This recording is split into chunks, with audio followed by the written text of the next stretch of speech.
సూర్యులందరికీ నమస్కారం. సష్టారం సర్వలోకానాం అనంతం విశ్వతోముఖం పద్మనాభం హృషికేశం ప్రపత్యే సత్యమచ్యుతం అభూతం సంప్రతవే చైవ ప్రలీనే ప్రకృతో మహాన్ ఏకస్తిష్టతి విశ్వాత్మా సమ్య విష్ణు ప్రసీదతు చతుర్భిశ్చ ద్వాభ్యాం పంచభిరేవ చ హూయతే చ పునర్ద్వాభ్యాం సమ్య విష్ణు ప్రసీదతు. మహావిష్ణు పరబ్రహ్మణే నమః. గరుత్మంత పరబ్రహ్మణే నమః. సూర్యులందరికీ నమస్కారం. గరుడ పురాణం చెప్పడంలో మీ దగ్గరికి వచ్చాను.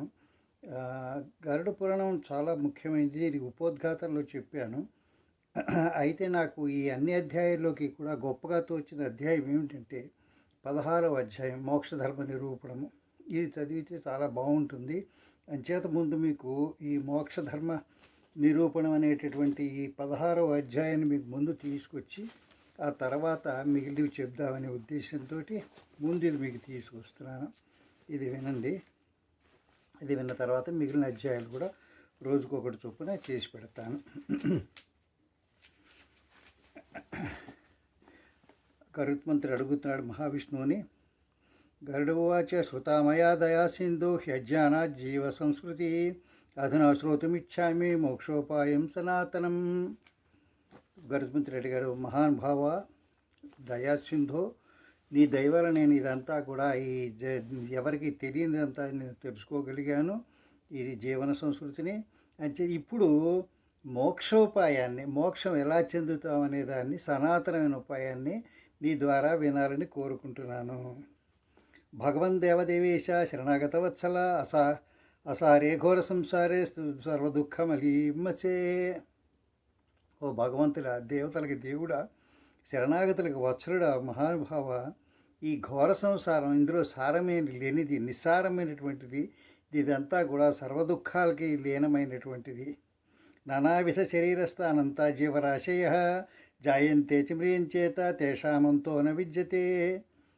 అనేక శరీరాల్లో, అనేక విధమైన శరీరాల్లోకి ఊరికే అలాగ బాధపడుతూ ఉంటారు, విడుతూ ఉంటారు, వస్తూ ఉంటారు. ఈ జీవరాశులన్నీ కూడా అనంతమైనగా ఇలా మారుతూ ఉంటాయి. ఒక జన్మ నుంచి ఇంకొక జన్మకి, ఒక శరీరం నుంచి ఒక శరీరానికి పుడుతూ ఉంటారు, చనిపోతూ ఉంటారు.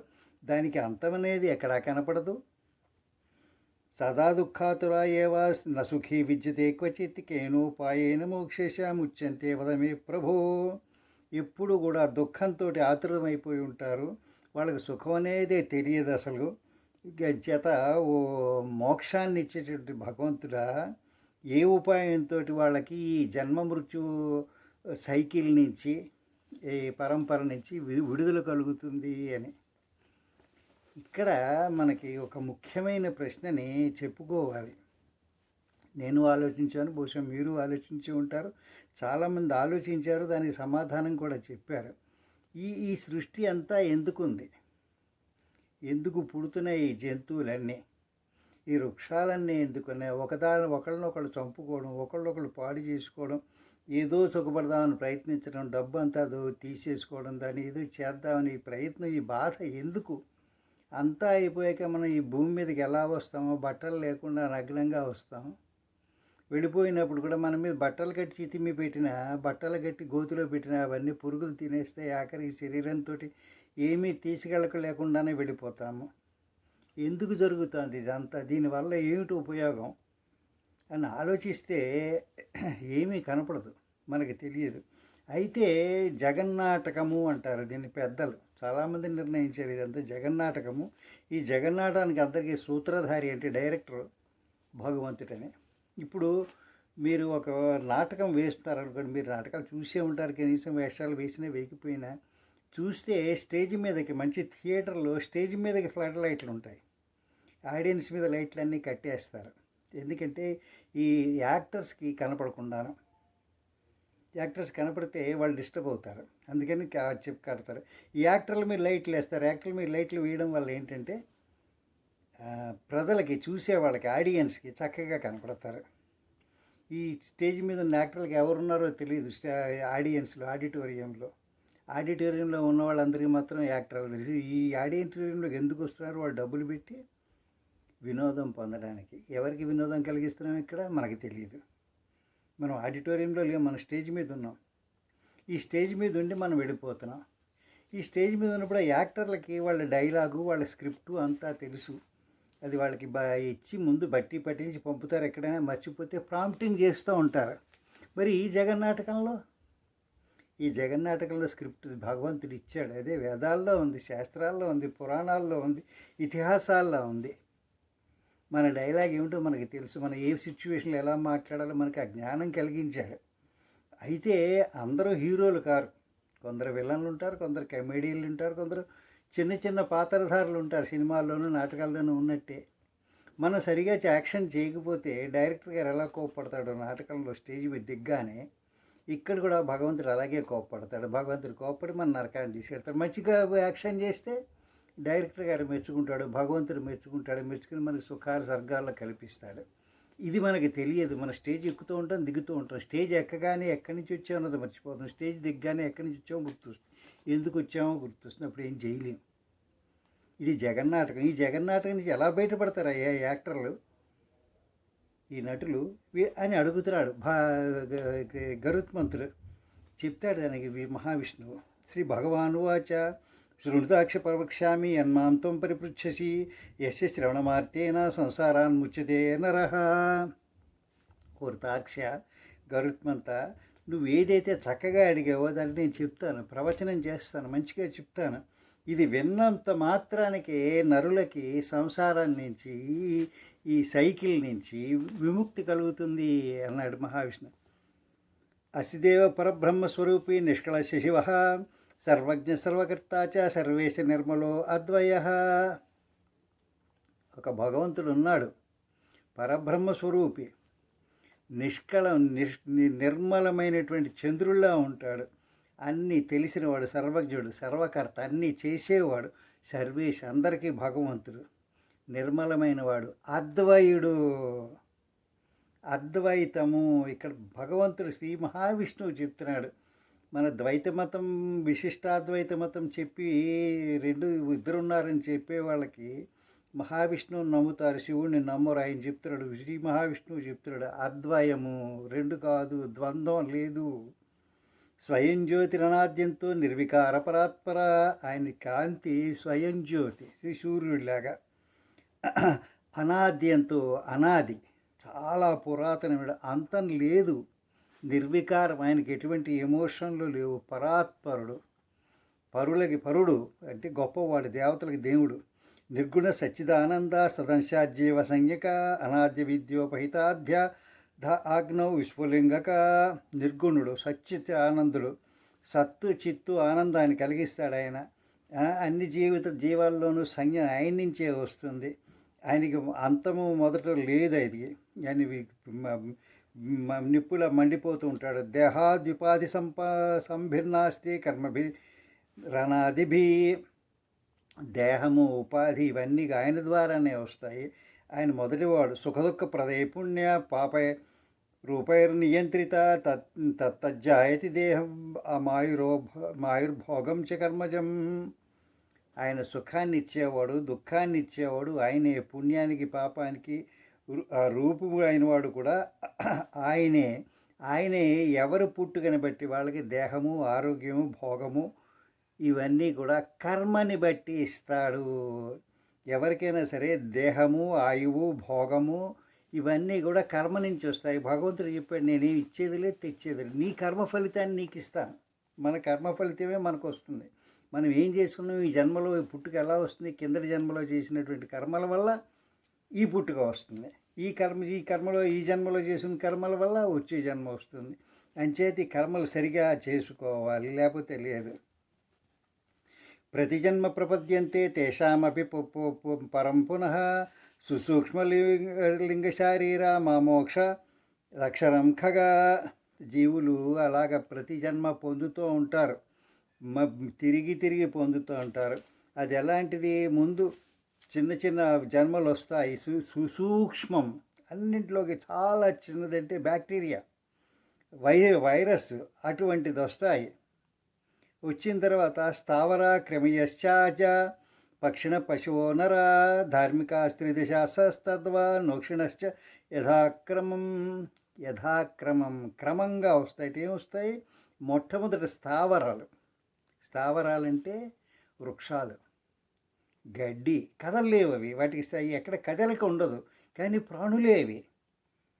మనకి అలాంటి ప్రాణులు చాలా తెలుసు. వృక్షజాతి అంతా అదే, కదలలేదు అది, అక్కడే ఉంటుంది. కానీ ప్రాణం ఉంటుంది, పెరుగుతుంది. వందల కొద్ది సంవత్సరాలు కూడా బతుకుతాయి కొన్ని కొన్ని వృక్షాలు. క్రిమయశ్చాజ, క్రిములు క్రిముల కింద, బ్యాక్టీరియా కింద కదులుతాయి. చేతనం ఉంది, కదులుతాయి, కానీ చిన్న చిన్న క్రిములుగా ఉంటాయి. ఆ క్రిముల నుంచే పక్షులు అవుతారు. పక్షుల తర్వాత పశువులు అవుతారు, నేలమిత్తిరి యొక్కలు. అప్పుడు నరులు అవుతారు, మనుషులు అవుతారు. ధార్మిక తద్వా ధార్మికులు అయినప్పుడు మనుషులు ఈ మిగిలిన జంతువులకి ఇంతవరకు స్థావరాలకు కానీ, క్రిములకు కానీ, పక్షులకు కానీ, పశువులకు కానీ ధర్మము అధర్మము చేయలేవు. వాళ్ళకి ఏం చేస్తాయో వాళ్ళ ధర్మాన్ని ఆచరించి ఆ జన్మని వచ్చే జన్మకి ప్రమోషన్ పొందుతాయి. కానీ నరులు దుష్కర్మ కానీ పాపకర్మ సుకర్మ కానీ చేయగలరు. వాళ్ళు చేసిన బట్టి వాళ్ళు ధర్మాత్ములైనట్టయితే అప్పుడేమవుతారు? త్రిదశ దేవతలు అవుతారు. దేవతలైన తర్వాత క్షిణశ్చ యథాక్రమం. ఆ తర్వాత వాళ్ళకి వీటి నుంచి ముక్తి కలుగుతుంది. ఇదంతా క్రమంగా జరుగుతుంది, ఇందులో తప్పించుకోవడానికి లేదు. ఈ సైకిల్ ఏంటిది? స్థావరాలు, క్రిములు, పక్షులు, పశువులు, నరులు, దేవతలు. ఈ క్రమంలో వెళ్ళవలసింది ఎవరైనా సరే. మనం ఇక మానవ జన్మ నుంచి పడిపోయామంటే మళ్ళీ ఇక వెనక్కి ఎక్కడికి వెడతామో తెలియదు. మన కర్మను బట్టి పెడతాం ఈ సైకిల్లో. సుకృతాన్ మానవో భూత్వా జ్ఞానీ చేన్ మోక్షమాప్నుయాత్.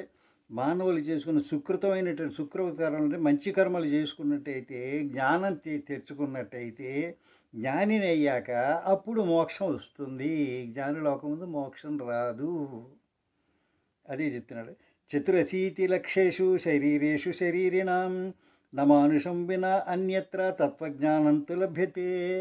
84 లక్షల శరీరాలు ఉన్నాయి భూమి మీద. 84 లక్షేషు 84 లక్షల శరీరాలు ఉన్నాయి. ఆ శరీరాలన్నీ పొందుతాం. నమానుషం విన్య, మనిషికి తప్పిస్తే మిగిలిన వాళ్ళకి జ్ఞానము తత్వము బోధపడదు, అవకాశం లేదు అసలు. మీరు ఎందులోంచి రావాలి? మళ్ళీ మానవ శరీరంలోకి వచ్చాకనే మోక్షం కలుగుతుంది, అప్పుడే తత్వజ్ఞానం కలుగుతుంది. అత్ర జన్మ సహస్రాణం సహస్రైరభికోటిభి కదాచిల్లభతే జంతుర్మానుష్యం పుణ్య సంచయాత్. ఇటువంటి లక్షలు, ఇటువంటి జన్మలు, మిగిలిన జన్మలు వేలు లక్షలు కోట్లు చేస్తే కానీ ఎప్పుడో దొరుకుతుంది ఈ జంతువులకి మనుష్య జన్మ చేసుకున్న పుణ్యాన్ని బట్టి. వచ్చింది. సోపానభూతం మోక్షస్య మానుష్యం ప్రాప్య దుర్లభం యస్తారేతిన ఆత్మానం తస్మాత్ తత్పతరో ఆత్రక. ఈ సోపానాలు ఇన్ని అనేక జన్మలనే మెట్లెక్కి మనిషి జన్మ దొరికాక, చాలా దుర్లభమైన మనిషి జన్మ వచ్చాక తనని తను రక్షించుకోవడానికి, ఇందులోంచి బయటపడడానికి ప్రయత్నం చేయకుండా ఇంకా దేని మీదో ఆశ పెట్టుకుని ఇంకా దేని మీదో చేస్తూ ఉంటే ఎందుకు పనికొస్తారు? వాళ్ళకంటే పాపాత్ములు ఎవరు?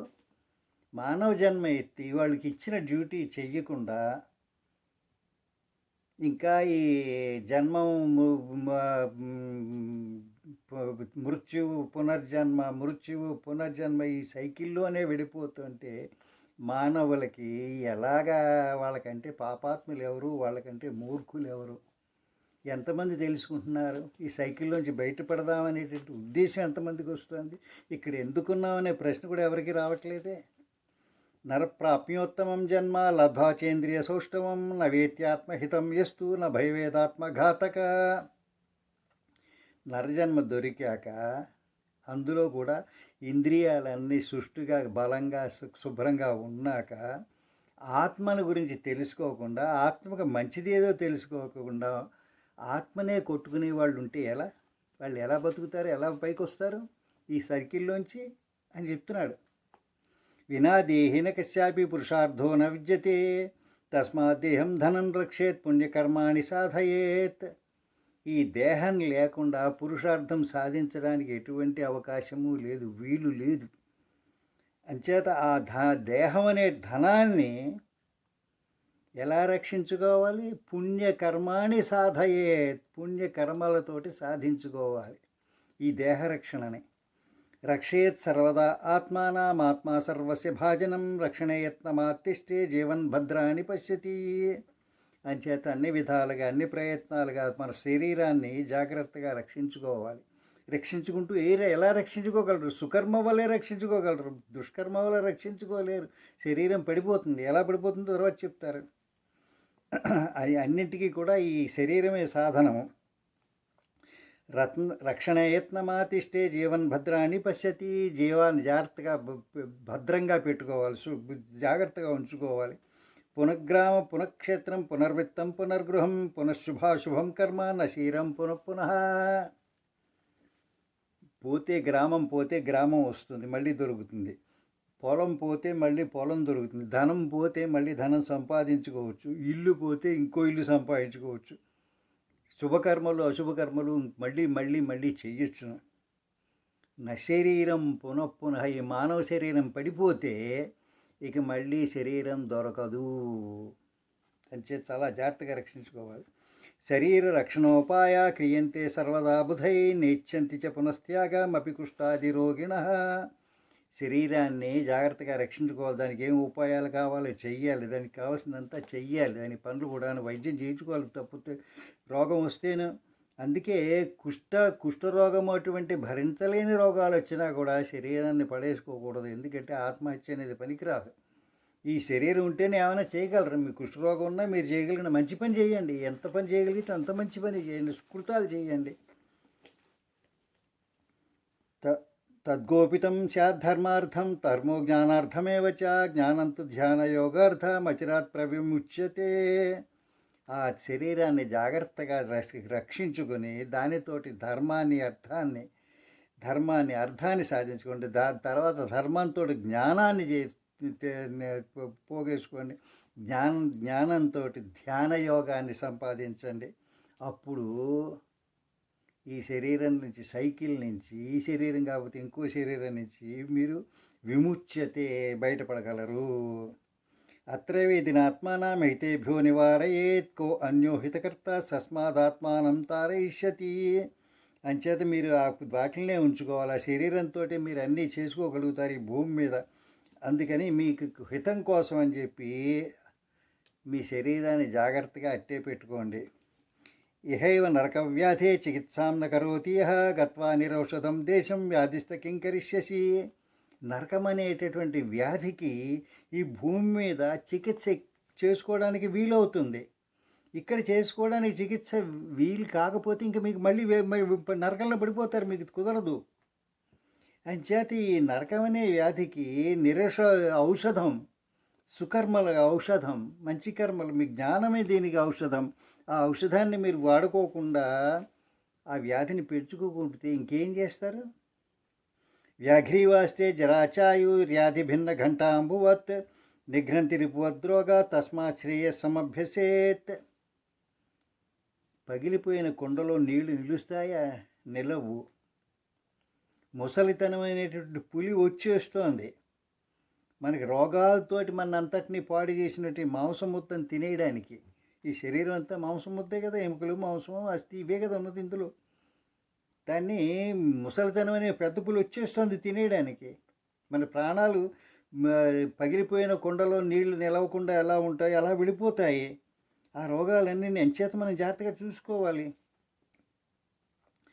యావన్నాశ్రయితే దుఃఖం యావన్నాయాంతి చాపద యావన్నేంద్రియ వైకల్యం తావత్ శ్రేయస్సమభ్యసేత్. శరీరాన్ని రోగం అనే శత్రువులు కొడుతున్నారు. అక్కడ రెడీగా ఉంది పెద్ద పులి, ముసలితనం అనే పెద్ద పులి తినేయడానికి. అంచేత మనకి ఎంతసేపు ఈ శరీరం ఉందో, మన ఇంద్రియాలన్నీ వైకల్యం కాకుండా మన కంట్రోల్లో ఉన్నాయో, మన ఆరోగ్యం ఎంతవరకు ఉందో అంతవరకు మనం చేయగలుగుతాం. అంటే జాగ్రత్తగా ఉంచుకోవాలి. యావత్తిష్టతి దేహో అయం తావతత్వం సమభ్యసే సందీప్తే కోణభవనే కోపం ఖనది దుర్మతి. అంచేత దేహం ఉండగానే చక్కబెట్టుకోవాలి, దీపం ఉండగానే ఇల్లు చక్కబెట్టుకోవాలి. ఇల్లు కాలడం మొదలుపెట్టాక నుయ్యి తవ్వితే తవ్వడం మొదలు పెడితే ఎవడు దుర్మతి కాకపోతే ఇంకెలా అవుతాడు? అంచేత దేహం బాగున్నప్పుడు చేసుకోవాలి కదా. ఈ ముసలితనం వచ్చాక వీలైనప్పుడు చేస్తాను, వచ్చేస్తుంది ముసలితనం. ఒక్కసారి ముసలితనం వచ్చేసాక ఏమీ చెయ్యలేము. నాకు 72 ఏళ్ళు వస్తుంది, 71 ఏళ్ళు నిండిపోతున్నాయి ఈ ఏడాది. ఇంకెప్పుడు చేస్తాను నేను? ఇప్పుడు చేయకపోతే చెయ్యాలి, చేస్తూనే ఉండాలి. ఇలాగ ఎప్పటి నుంచో చేస్తూ ఉండాలి. నేను 50 సంవత్సరాలు మొదలుపెట్టాను. 50 సంవత్సరాలు నాకు 2001, అప్పుడు 50 నిండాయి. జూన్లో నిండాయి. నాకు 1,75,000 జీతం వచ్చేది ఆ రోజుల్లో. వైస్ ప్రెసిడెంట్ సాఫ్ట్వేర్ డెవలప్మెంట్కి ఉన్నప్పుడు వదిలేశాను దీనికోసమే. ఇప్పుడు 50 సంవత్సరాలు వచ్చాయి. మా పిల్లలు నన్ను డబ్బులు అడగట్లేదు. ఇంకా మనం ఇప్పుడు చేయకపోతే ఇంకెప్పుడు చేస్తాను?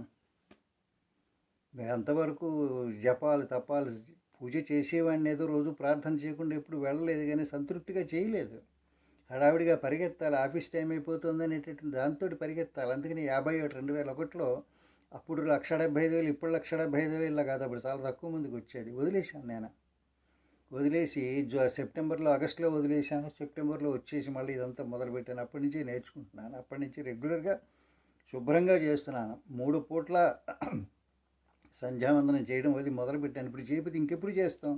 ఇంక చివరికి వచ్చేసాం. ఇంత చివరికి వచ్చాక 68 ఏట నేను చెప్పడం, అది నాకు తెలిసింది రికార్డ్ చేయడం మొదలుపెట్టాను. అందరికీ చెప్పాలి మనకు తెలిసిందని.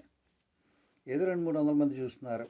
కాలో నజ్ఞాయతే నానా కార్యే సంసార సంభవై సుఖం దుఃఖం జనోహంత నవేతేతమాత్మన. కాలం తెలియదు, వెళ్ళిపోతూ ఉంటుంది. అనేక కార్యాలు, సంసారం నుంచి వచ్చేటువంటి అనేక పనులతోటి మన కాలం అనేది తెలియదు, అలా జరిగిపోతూ ఉంటుంది. నాకు 1970 అంటే నిన్నలా కనపడుతుంది, కానీ నాకు 50 ఏళ్ళు అయిపోయింది. ఎప్పుడే 1970 వచ్చి ఈ సుఖము దుఃఖము వీటిల్లో పడిపోయి మనం ఏం హితం, మనకి ఏం మంచిదనేది తెలుసుకోలేము. దాని గురించి ఏమి చేయలేము.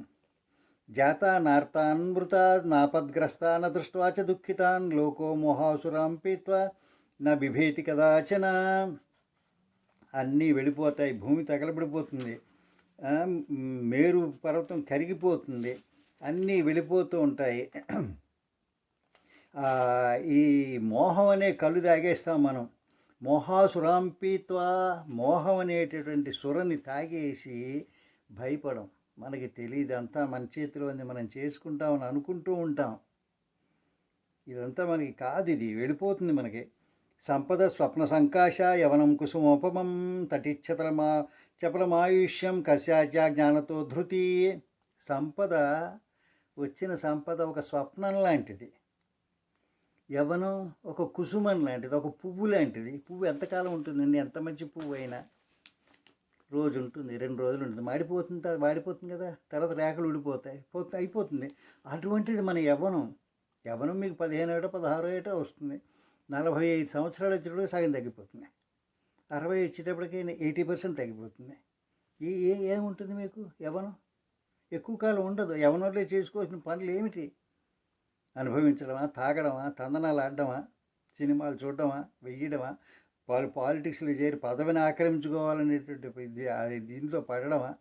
పదవులు వచ్చేయండి, పోయే. ఎంతమందిని తెలుసు మీకు వరుసగా ప్రెసిడెంట్లు? మన ఇండియాకి ప్రెసిడెంట్లు వరుసగా చెప్పమంటే చెప్పలేరు. మీ మేనేజింగ్ డైరెక్టర్లు ఏం చెప్తారు? పద్మశ్రీలు సంపాదిస్తారు. పద్మవిభూషణలు ఎంతమంది పద్మవిభూషణలు ఉన్నారు? ఎంతమంది పద్మశ్రీలు వచ్చాయి? ఏడాదికి 100 మందికి వస్తాయి. దగ్గర 50,000 నుంచి 5,000 మంది 6,000 మంది అనేవి ఎవరికి గుర్తు అండి? ఎవరికి గుర్తులేదు. మీ గురించి మనం వేళ్ళు వెళ్ళిపోతే రేపు 2. ఆయుష్ చపలమైనది. ఆయుష్ ఎంతకాలం ఉంటుందో తెలియదు. 30 ఏళ్లలో పోయిన వాళ్ళు ఉన్నారు, 90 ఏళ్ళు వచ్చేదాకా బతికిన వాళ్ళు ఉన్నారు, 100 ఏళ్ళు బతికిన వాళ్ళు ఉన్నారు, 120 సంవత్సరాలు బతికిన వాళ్ళు ఉన్నారు. ఎవరు ఎప్పుడు పోతారనేది తెలియదు. చాలా చపలం అది. ఇంకా మనకి ఎప్పుడు తెలుసుకుంటాం? శతం జీవితం అత్యల్పం నిద్రాలస్యైస్తదర్థకం బాల్యరోగ జరా దుఃఖైరల్పం తదపి నిష్ఫలం. 100 సంవత్సరాల జీవితం సాధారణంగా అంతకుమించి దాటదు ఎవరిదైనా, ఎంతోమందిది. అందులో సగం నిద్రలోనే పోతుంది. నిద్ర, బద్ధకము, రెస్ట్ తీసుకోవడము, ఏమి చేయకుండా ఉండడం, వీటిలో సినిమాలు చూడడము, నాటకాలు ఆడడము, వీటిలోనే పోతుంది. బాల్యము, తర్వాత బాల్యంలో ఖర్చు పెట్టేటువంటి 10-12 సంవత్సరాలు. రోగం వచ్చినప్పుడల్లా మనకి మంచం మీద ఉంటాం, ఏమీ చేయలేం కదా. జర ముసలితనం వచ్చేసిన 40-70 ఏళ్ళు వచ్చి ఏం చేయగలుగుతాం?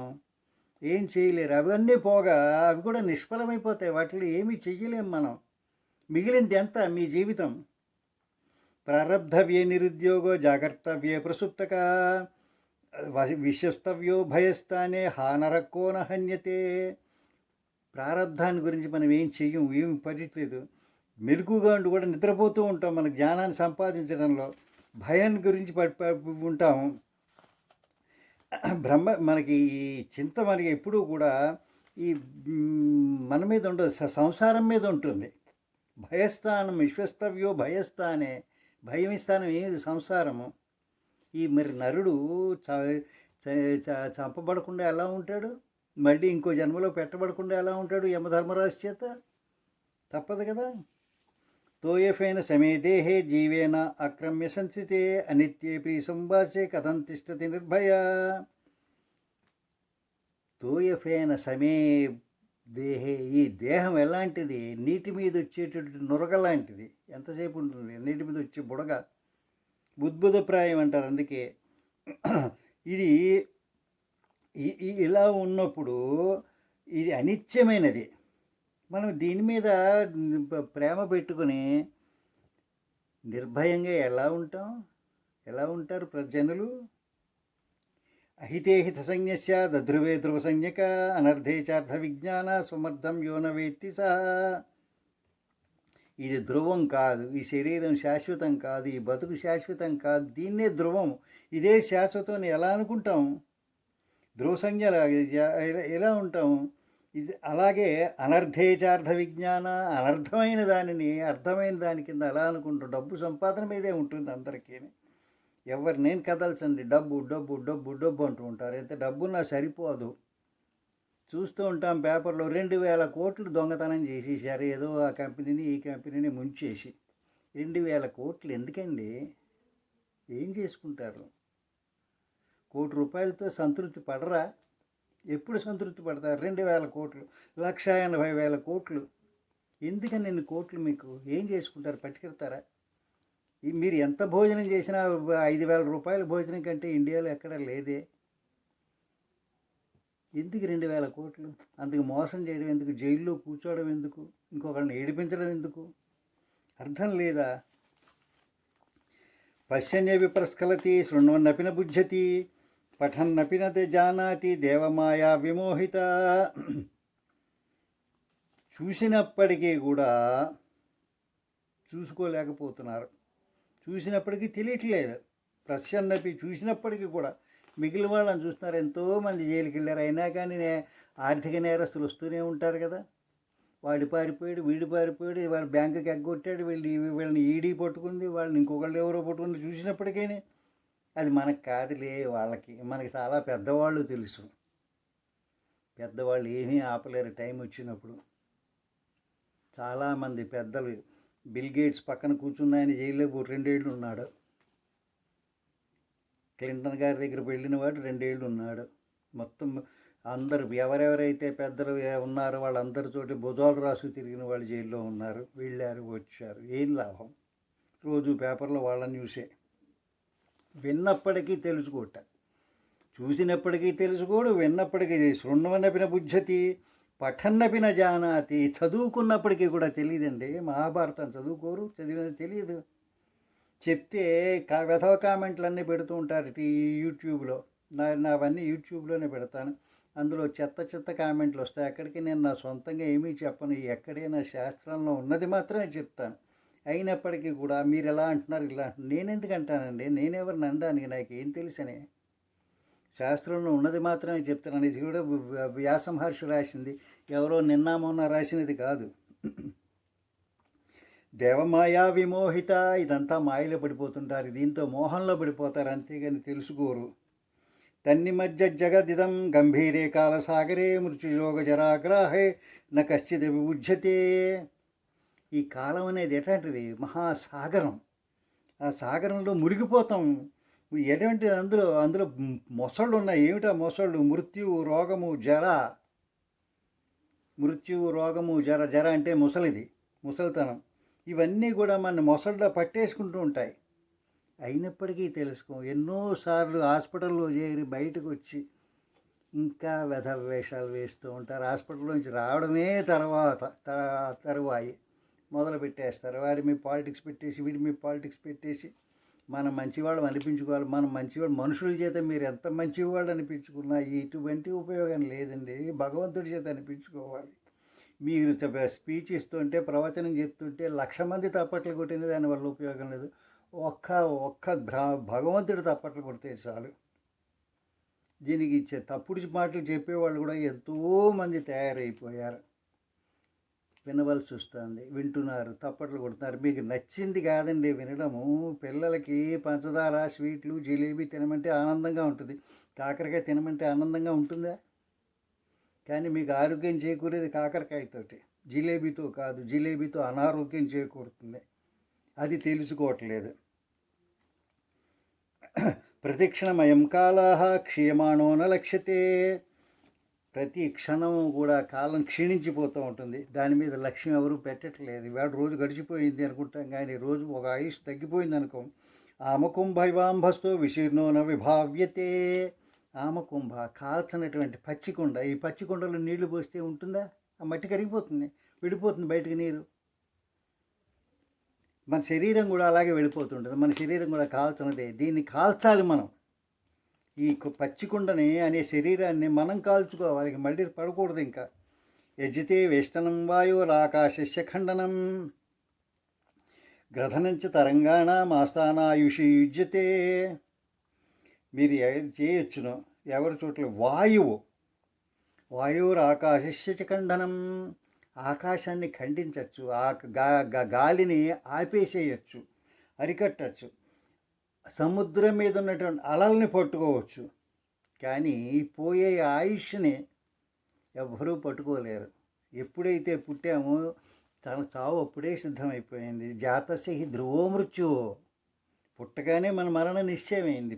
తప్పదు, ఈ శరీరం పడిపోక తప్పదు ఎప్పుడో అప్పుడు. అది తెలుసుకోవాలి మనం. పృథివీ దహ్యతే ఏన మేరుశ్చాపి విశీర్యతే సుషితే సాగరజలం శరీరస్య కాకథ. ఈ భూమి బద్దలైపోతుంది, భూమి మండిపోతుంది, మేరుపర్వతం ముక్కలై పడిపోతుంది. సాగరంలో ఉన్న, సముద్రంలో ఉన్న జలం కూడా ఎండిపోతుంది. ఒకసారి ఎండిపోయింది. ఇంకా అలాంటప్పుడు ఈ శరీరానికి ఏముంది నిశ్చయం ఉంది? ఇది కరిగిపోదా? ఇది కాలిపోదా? ఇది మట్టిలో కలిసిపోదా? తప్పదు కదా.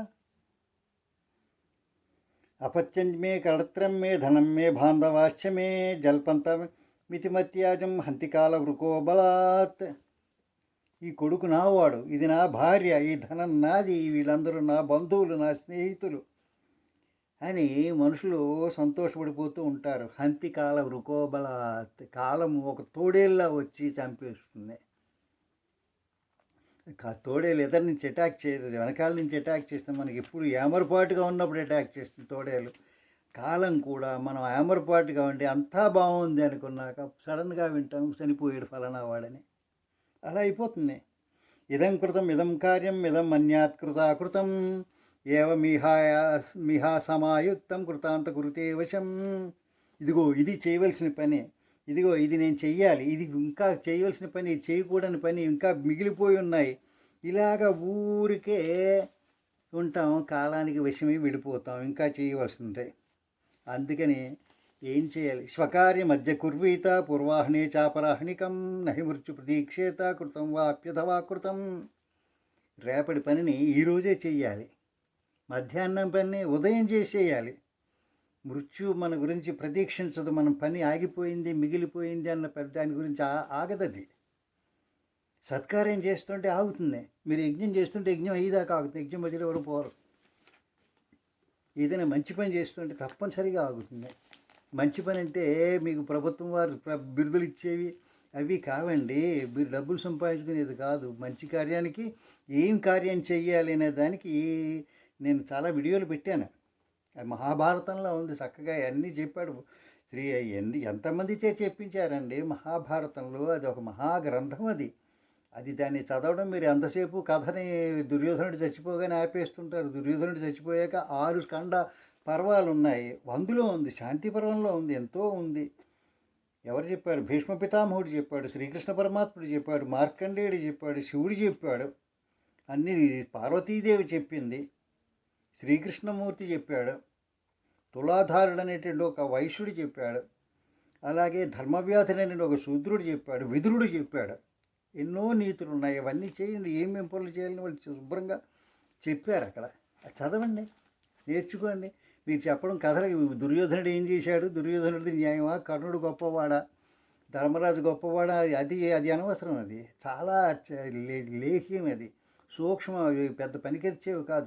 పనికిరాని వేరు. శాంతి పర్వంలో ఉంది, అనుశాసనిక పర్వంలో ఉంది, అశ్వమేధ పర్వంలో ఉంది, అరణ్య పర్వంలో ఉన్నాయి ధర్మాలు. ఇవన్నీ చదువుకోండి. అవి చదివి ఏం కార్యం చేయాలి, ఏం కార్యం చేస్తుంటే మీకు భగవంతుడు మిమ్మల్ని ఆపుతాడు, అది తెలుసుకోండి. అది చేస్తే ఆగుతుంది. జరాదర్శిత పంధానం ప్రచండ వ్యాధి సైనికం మృత్యుశత్రుమధిష్టో అసి త్రాతారం కింద పశ్యచి. ఎవరు రక్షిస్తారండి? జర అది చూపెడుతూ ఉంటుంది పని, ముసలితనం. ప్రచండ వ్యాధి సైనికం, వ్యాధులు ప్రచండమైన సైన్యం మిమ్మల్ని అటాక్ చేస్తున్నాయి. మృత్యువే శత్రువు. ఇంకా మీకు రక్షించేవాళ్ళు ఎవరు కనపడతారు? భగవంతుడు కనపడతాడు. భగవంతుడి చేత మెప్పు పొందండి. తృష్ణాశూచి వినిర్భిన్నం సిక్తం విషయ సర్పిష రాగద్వేషావలేపక్వం మృత్యురశ్నాతిమా మానసం మానవం.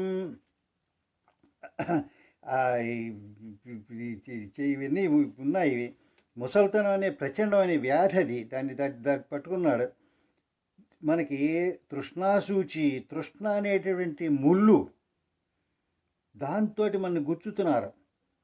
గుచ్చి సిక్తం విషయ సర్పిష, విషయాలు మనకు ఉన్నటువంటి వ్యవహారాలు అనేటువంటి నేతిలో మనని వేయిస్తున్నారు. రాగద్వేష నలేపక్వం, రాగము ద్వేషం అనేటువంటి అగ్నిలో మనని ఉడకేస్తున్నారు. మృత్యురశ్న అతి మానవం, వీటిలన్నింటిలో చేసి మృత్యు మన తినేస్తుంది, మనని పొడుస్తుంది చక్కగా అన్ని లోపలికి దూరడానికి. దేంతో? తృష్ణ, ఆశ, ఏదో చేసేసామనేటువంటి గొప్పతనానికి. ఏది మనకి తైలం? ఏది విషయం? మన వ్యవహారాలు. అది ఉంది, ఇది ఉంది, అది చేయాలి, ఇది చేయాలి, ఇక్కడ దీనికి ఎలక్ట్ అవ్వాలి, అక్కడ ఏదో ఒక షేర్లు మార్చేయాలి, ఇక్కడ ఏదో డబ్బులు దుబ్బేయాలి. ఇవన్నీ రాగద్వేష అనలేపక్వం, రాగము ద్వేషము వీటితోటి ఈ అగ్నిలో మనని కాల్చి శుభ్రంగా మృత్యురశ్నాతి మానవం, మృత్యు మన మానవుడిని తినేస్తుందండి. బాలాంశ యవనాస్తాంచ వృద్ధాన్ గర్భాగతానపి సర్వానావిశతే మృత్యురేవ భూతమిదం జగత్. మృత్యువు బాలురనే చంపేస్తుంది, చిన్నపిల్లల్ని. యవనంలో ఉన్న వాళ్ళని చంపుతుంది, వృద్ధుల్ని చంపుతుంది, గర్భంలో కూడా చంపుతుంది, అబార్షన్లు అయిపోతూ ఉంటాయి. అంచేత సర్వానావిశతే మృత్యు, అన్ని చోట్ల మృత్యు చంపేస్తుంది. అంచేత మనం మొదటి నుంచి కూడా ఎప్పుడు కూడా అశ్రద్ధ చేయడానికి వీలు లేదు. మనం ఈ భూతాలు అన్నప్పుడు మనం అన్ని చోట్ల కూడా జాగ్రత్తగా ఉండాలి. స్వదేహమపి జీవో అయం ముక్త్వా యాతియమాలయం శ్రీమాతృపుత్ర పితృపుత్రాది సంబంధం కేన హేతునా. ఈ మన యొక్క దేహానికి ఏమీ లేదు, ఇది వదిలిపెట్టేసి యముడి యొక్క ఆలయానికి వెళ్ళిపోతాము, యమధర్మరాజు గారి ముందుకి, ఆయన సదనానికి, ఆయన భవనానికి వెళ్ళిపోతాము. ఇంకా మన భార్య, తల్లి, తండ్రి, కొడుకు, ఈ సంబంధాలకి ఏమి ఉపయోగం మీకు? వాటి గురించి ఏం చెప్తాం? మీ దేహమే మీకు ఉండదు, వాళ్ళని మీరు వదులుంటారా? వాళ్ళు మిమ్మల్ని వదిలిపెట్టి ఉండరు. మీకు జబ్బు చేస్తే బయట పెడతారు, లేకపోతే హాస్పిటల్లో పడేస్తారు, అందరికీ ఫోన్లు చేసుకుంటూ ఉంటారు. దుఃఖం మూలం మీ సంసార సయ్యస్యాస్తి స దుఃఖిత తస్య త్యాగ కృతోయేన ససుఖేనా పరక్వచిత్. ఈ సంసారమే దుఃఖాలన్నిటికీ మూలము, the root cause of all sorrow. ఈ సంసారం దానివల్లనే దుఃఖాలన్నీ వస్తాయి. దాన్ని త్యాగం చేస్తేనే సుఖం వస్తుంది, లేకపోతే సుఖం రాదు. విడవాలి, దాన్ని, సంసారాన్ని విడిచిపెట్టాలి. మీరెందుకు విడిచిపెట్టలేదని నన్ను మీరు తప్పనిసరిగా అడగాలి. ఆ సందేహం వస్తుంది, నేనైతే అడుగుతాను. నేను కూడా ఈ సంసారంలోకి మనం తెలియకుండా పడిపోతాము. చిన్న వయసులోనే తల్లి చెప్తుంది, తండ్రి చెప్తాడు, పక్క వాళ్ళు పెళ్లి చేసుకున్నాడు, నాకు పెళ్ళి అవ్వలేదు, వాడికి పిల్లలు పుట్టారు, నాకు పిల్లలు పుట్టలేదు అనేటటువంటి ఈ పోల్చుకోవడంతో చెప్పడంతో మనకి తెలియకుండా అజ్ఞానంలోనే సంసారంలో పడిపోతాం. కానీ సంసారంలో పడిపోయాక ఈ వదిలేయమన్నారు కదని వెంటనే వదలడానికి వీలు లేదు. ఒక లాజికల్ కంక్లూజన్కి తీసుకురావాలి. మనం తీసుకున్న బాధ్యతలు అవి. బాధ్యతలు వదిలిపెడితే ఎప్పుడూ కుదరదు. పెళ్లి చేసుకున్నారు, భార్యకి చూపించాలి. పిల్లల్ని కన్నారు, వాడికి కాళ్ళ మీద నిలబెట్టాలి, వాడికి వివాహం చేయాలి. ఆడపిల్లల్ని కన్నారు, తప్పనిసరిగా పెళ్లి చేయాలి, ఆ అమ్మాయికి పురుళ్ళు పోయాలి, స్టేజ్కి తీసుకురావాలి. ఆ బాధలోనే, నా బాధ్యతల్లో నేనున్నాను. భగవంతుడు చల్లగా చూస్తే త్వరలోనే ఈ సంసారం నుంచి నేను కూడా బయటపడతాను. నాకు పడాలనే ఉంది. నా బాధ్యతలు కూడా ఒక కొలిక్కి వచ్చాయని నేను నమ్ముతున్నాను. ఎప్పుడైతే కొంచెం నాకు వెసులుబాటు దొరుకుతుందో అప్పుడు వదిలేస్తాను. తప్పనిసరిగా వదలాలి సంసారాన్ని. తస్య త్యాగ కృతోయేనా ససుఖీనా పరక్వచిత్. అది సంసారాన్ని నుంచి విడిచిపెట్టకపోతే, త్యాగం చేయకపోతే సుఖం అనేది లేదు. ప్రభం సర్వదుఃఖానాం ఆలయం సకలాపదాం ఆశ్రయం సర్వపాపానాం సంసారం త్వర్జేక్షణాత్. అన్ని దుఃఖాలు అందులోంచి పుడతాయి, అన్ని ఆపదలకి అదే మూలంలో ఉంటుంది, అన్ని పాపాలకి అదే ఆశ్రయం ఇస్తుంది. సంసారం వర్జయేక్షణాత్. సంసారాన్ని వదిలిపెట్టవలెను.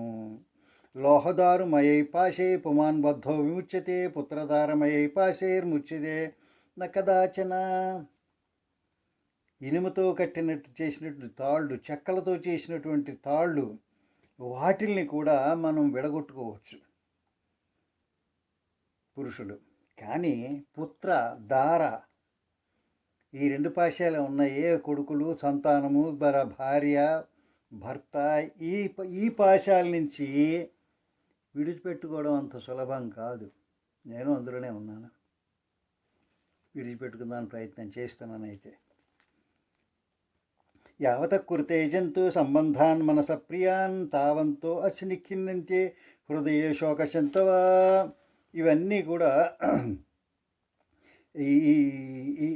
ఈ సంబంధాలన్నీ కూడా మనకి ఏదో సుఖము కలిగిస్తున్నాయని చెప్పి వాటిని ఏర్పాటు చేసుకుంటాం. అందులో దాని నుంచే ప్రేమగా ఉంటూ ఉంటాం.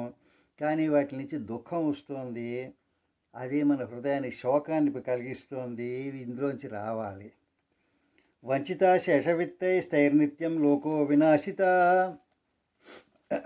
ఇదంతా కూడా మనకి ఈ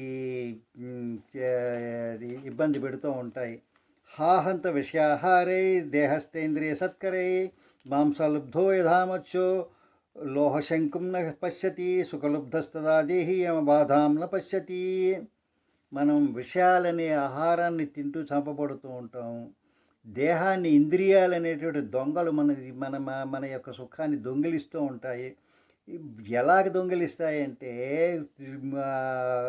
ఈ చేపలకు వేసేటువంటి గాలానికి ఉన్నటి మాంసం మీద ఆశపడినటువంటి చేప ఆ గాలంలో ఉన్న ఇనపమూలుని ఎలా చూడలేదో, మనం ఈ పుత్రుడు, దార, సంసారం అనే సుఖంలో మనం నరకానికి పోయేది, పునర్జన్మలోకి లాగేసేది, సంసార చక్రంలో తిప్పేది, దాన్ని ఆ పాపాన్ని మనం చూసుకోలేకపోతున్నాం. మనకి ఏంటి ఆశ? సుఖం మీద ఆశ.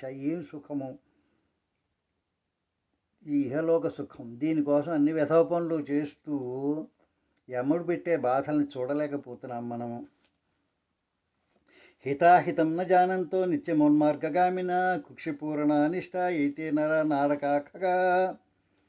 మనకి హితం ఏమిటి, అహితం ఏమిటి అనేది మనం తెలుసుకోవట్లేదు. ఎందుకంటే మనం ఈ దుర్మార్గంలో పోతున్నాం. దుర్మార్గం అంటే దుష్టమైన మార్గము.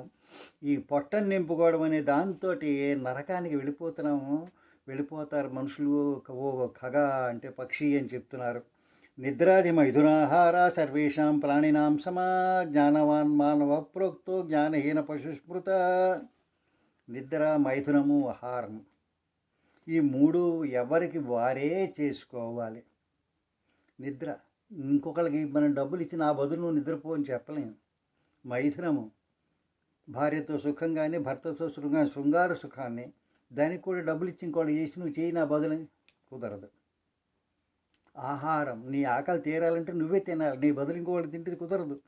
ఈ మూడు కూడా అన్ని జంతువులకి సమానమే. ఆవు కానీ, గేదె కానీ, పక్షి కానీ, ఏదైనా సరే ఎవరికి వారు చేయవలసినదే. కానీ వీళ్ళకి జ్ఞానం, జ్ఞానం అనేది ఒక్క మానవ జన్మకే వస్తుందండి. ఇంక దేనికి రాదు. జ్ఞానం అనేది మానవ జన్మకే వస్తుంది. మిగిలిన జంతువులు లేదు. అవి automatic promotion. Special efficiency bar ఉన్నది మాత్రం మానవులకి. ప్రభాతే మలమూత్రాభ్యాం క్షుతృభ్యాం మధ్యగైరవో రాత్రో మొదల నిద్రాభ్యాం బాధ్యంతే మూఢమానవ. తెల్లారగానే మలాన్ని చెయ్యి వదిలిపెట్టాలి, మూత్రాన్ని వదిలిపెట్టాలి, బాధ. మధ్యాహ్నం అయ్యేటప్పటికి ఆకలి, రాత్రి అయ్యేటప్పటికి శృంగారం కావాలి. వీటితోటే బాధపడుతూ ఉంటాం మనం. ఇంక మన ఈ మూఢత్వంలోంచి ఎప్పుడు బయటపడతాం? మనం ఎప్పుడు చేస్తాం మనకి చేయవలసినటువంటి పని? జ్ఞానాన్ని ఎప్పుడు సంపాదిస్తాం? స్వదేహ ధనదారాది నిరత సర్వజంతవ జాయంతే చ మ్రియంతే చ హంతా జ్ఞానమోహిత.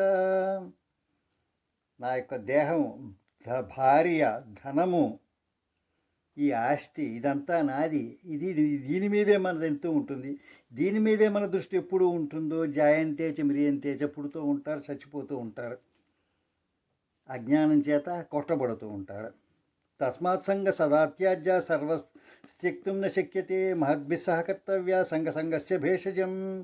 అంచేత తస్మాత్ సంగ సదాత్యాజ్య, ఆసక్తి, సంగము, కోరిక, వీటిని వదిలిపెట్టాలి, త్యాగం చెయ్యాలి. అప్పుడు అంతవరకు వీలు కాదు. అది ఆ కర్తవ్యాన్ని మొత్తం మన కర్తవ్యం అనే దాన్ని కూడా మొత్తం ఈ సంఘం ఆసక్తి లేకుండా ఉండడాన్ని మనం అలవాటు చేసుకోవాలి. చేసుకోకపోతే కుదరదు. సత్సంగస్య వివేకస్య నిర్మలం స్వయనయనద్వయం యస్య నాస్తి నరస్సోంధ కథం నస్య అధమార్గద. సత్సంగము, వివేకము, ఇవి రెండు కళ్ళని నిర్మలంగా చేసి, క్యాటరాక్ట్ లేకుండా చేసి, చక్కగా అన్నీ కనపడేటట్టు చేస్తాయి. సత్సంగము, సజ్జనులతోటి సాంగత్యము. సజ్జనులు అంటే పనులు చేయడం వల్ల, మాట్లాడడం వల్ల మంచి పనులు జరగవండి. చెయ్యడం వల్లే. ఎవరు ఏం చేస్తున్నారని చూడాలి. అందుకే చెప్పారు, యజ్ఞదాచరతి శ్రేష్ఠ తత్తదేవేతరో జన. చేసే పనులు, పెద్దలు శ్రేష్ఠులైన వాళ్ళు ఏం పనులు చేస్తారో మిగిలిన వాళ్ళు అది చేస్తారు. మీరు కూడా శ్రేష్ఠులే. మీ పిల్లలకి, మీ మనవలకి, మీ భార్యకి మీరు సరిగా చేస్తే వాళ్ళు సరిగా చేస్తారు. మీరు దొంగతనం చేస్తుంటే వాళ్ళు దొంగతనం చేస్తారు. మీరు అక్కడ ఏదో దొంగ సర్టిఫికేట్ పెట్టి లోన్ తీసుకొస్తారు బ్యాంక్ నుంచి, అది దొంగతనమే. అందులో ఇంకేం డౌట్ లేదు. అది ఏదో లోన్ తెచ్చాను, రాత్రి పెట్టి కన్నం పెట్టిన వాడే దొంగ కాదు, వాడు చిన్న దొంగ. బ్యాంకులకి ఇలాగ అప్లికేషన్లు పెట్టి దొంగ సర్టిఫికేట్లు పెట్టి ఇచ్చినవాడు వాడు దొంగ, పెద్ద దొంగ. అంచేత ఆ సత్సంగము, సజ్జనులతోటి సాంగత్యము, వివేకము, ఈ రెండింటితోటే నీ కళ్ళు తెరుచుకుంటాయి, శుభ్రంగా కనపడుతుంది. లేదంటే కనపడదు. యస్తినాశి నరసోంధ కథం నస్యాదమార్గగా. అవి లేనప్పుడు, సత్సంగము, వివేకము లేనప్పుడు గుడ్డివాడిలాగా తప్పుడు దారిలో పెడుతూనే ఉంటారు. స్వస్వవర్ణాశ్రమాచార నిరత సర్వమానవ నజానంతి పరం ధర్మం వృధా నశ్యంతి దాంభిక. ఎవరి కులం వాళ్ళది, ఎవరి ఆచారం వాళ్ళది, దాంట్లో నిరతులై ఉండాలి మానవులు. ఇంకా వాళ్ళకి మిగిలిన ధర్మం దేనితోటి పని ఉండదు. అవి లేకుండా దాంభికంగా చేస్తూ ఉంటే ఎవరైనా ఏ పనైనా చేయొచ్చండి. ఎవరు చేసే పని బట్టి వాళ్ళ కులం వస్తుందండి. ఇటువంటి మాటలు మాట్లాడకూడదు. భగవంతుడు ఇచ్చింది మీకు పుట్టుక. భగవంతుడు మీకు ఈ పని ఇవ్వలేదు. ఈ పని మీరు సెంచుకున్నారు. అదే నిజమైతే షాప్ పెట్టుకున్న వాళ్ళందరూ వైశ్యులు గారు, నాటకాలు, సినిమాల్లో వేసే వాళ్ళందరూ కళావంతుల కులం కాదు. లాయర్లు, జడ్జిలు అందరూ బ్రాహ్మణులు అయిపోరు. ఇంకో పని చేసిన వాళ్ళు చెయ్యరు. ఎవరైనా సరే పుట్టుక ఎందుకంటే భగవంతుడు ఇచ్చాడు. చెయ్యవలసినవి అవన్నీ. క్రియాయాస పరాత్ కేచిద్వత చర్యాది సంయత అజ్ఞానావృతాత్మ సంచరంతి వ్రతారక. కొందరు ఊరికే కర్మయోగం అండి, కర్మయోగం అంటూ ఉద్యోగం చేసేస్తుంటారు. ఎందుకంటే కర్మయోగం అంటే ఉద్యోగం చేయడం, డబ్బులు సంపాదించడం కర్మయోగం అంటే. అర్థం చేసుకోరు. కర్మయోగం అంటే నీకు ఇచ్చిన, భగవంతుడు ఇచ్చిన కర్మని ఈ ఆసక్తి లేకుండా, తస్మాత్ అసక్త కార్యం కర్మ సమాచార.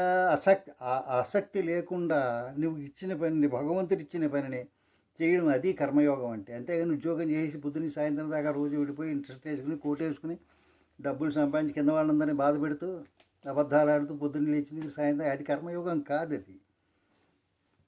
అజ్ఞాన సంవృతాత్మాన సంచరింతి వ్రతారక.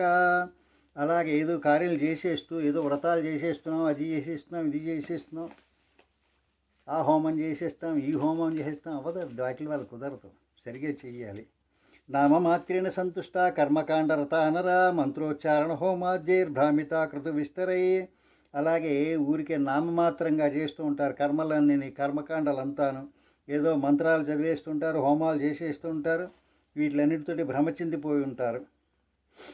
ఏకభుక్తోపవాసాద్యైర్నియమైకాయ శోషణై మూఢా పరోక్షమిచ్చంతి మమ మాయా విమోహిత. కొందరు ఏకభుక్తం అంటారు, ఉపవాసాలు చేస్తూ ఉంటారు. దీనివల్ల కూడా కాదు. బాబు మాయా విమోహిత, నా యొక్క మాయలో వాళ్ళందరూ మోహింపబడిపోయి ఉంటారు. వాళ్ళందరికీ ఇవన్నీ కూడా చేస్తూ ఉంటారు.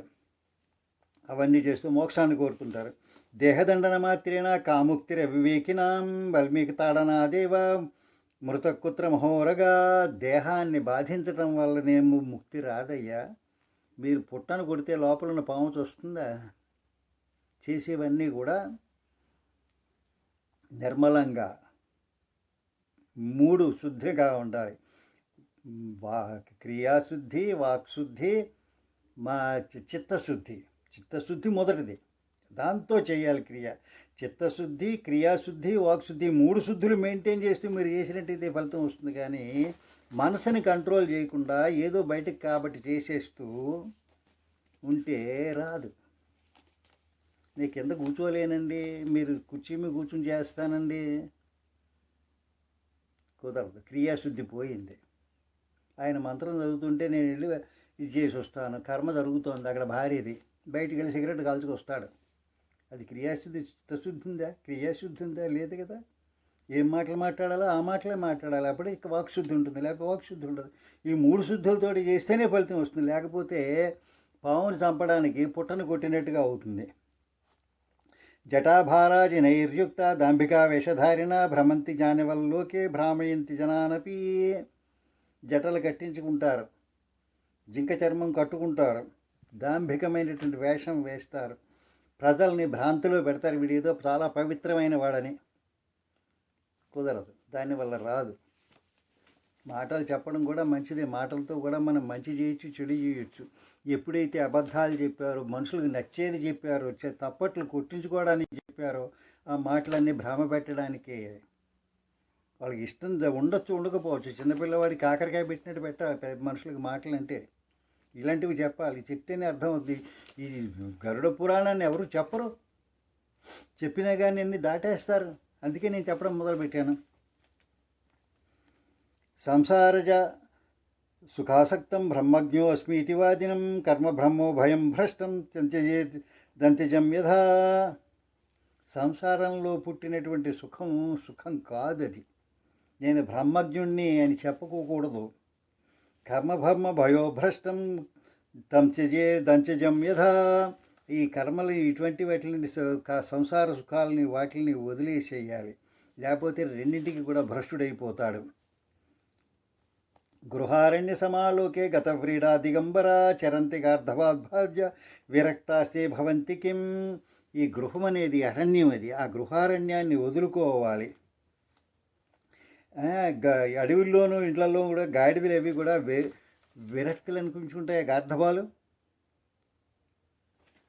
అవి దిగంబరంగానే తిరుగుతూ ఉంటాయి. భస్మం పూసుకుని దిగంబరంగా ఉంటే ముక్తులు అయిపోతారా? అలాంటప్పుడు మరి మట్టిలో పొల్లేవన్నీ కూడా అయిపోవాలి కదా. చరంతి గర్ధబాధ్యశ్చ విరక్తాస్తే భవంతి కిం మృద్భస్తో ధూళనాదేవ ముక్తా శురది మానవా మృద్భస్మవాసి నిత్యం శాసకిం ముక్తో భవిష్యతి. బూడిద ఒళ్ళంతా రాసుకుని బట్టలు లేకుండా తిరుగుతూ ఉండైతే వాళ్ళు ముక్తి వచ్చేస్తుందా? అలా అయినట్టయితే మట్టిలో పోలేటువంటి జంతువులు, ఆ పురుగులు, అవన్నీ కూడా ముక్తి రావాలి కదా. రాదు. హృదయంలో శుద్ధం ఉండాలి, చిత్తశుద్ధి ఉండాలి. దాంతో పనులన్నీ చెయ్యాలి. దాంతో మీరు ఎప్పుడు మెప్పు కోరరు. అది మృద్భస్మ వాసీ నిత్యం క్యాసకిం ముక్తో భవిష్యతి. ఆ మట్టిలోనే ఎప్పుడుండి వాడికి ముక్తి ఎందుకు రావట్లేదు?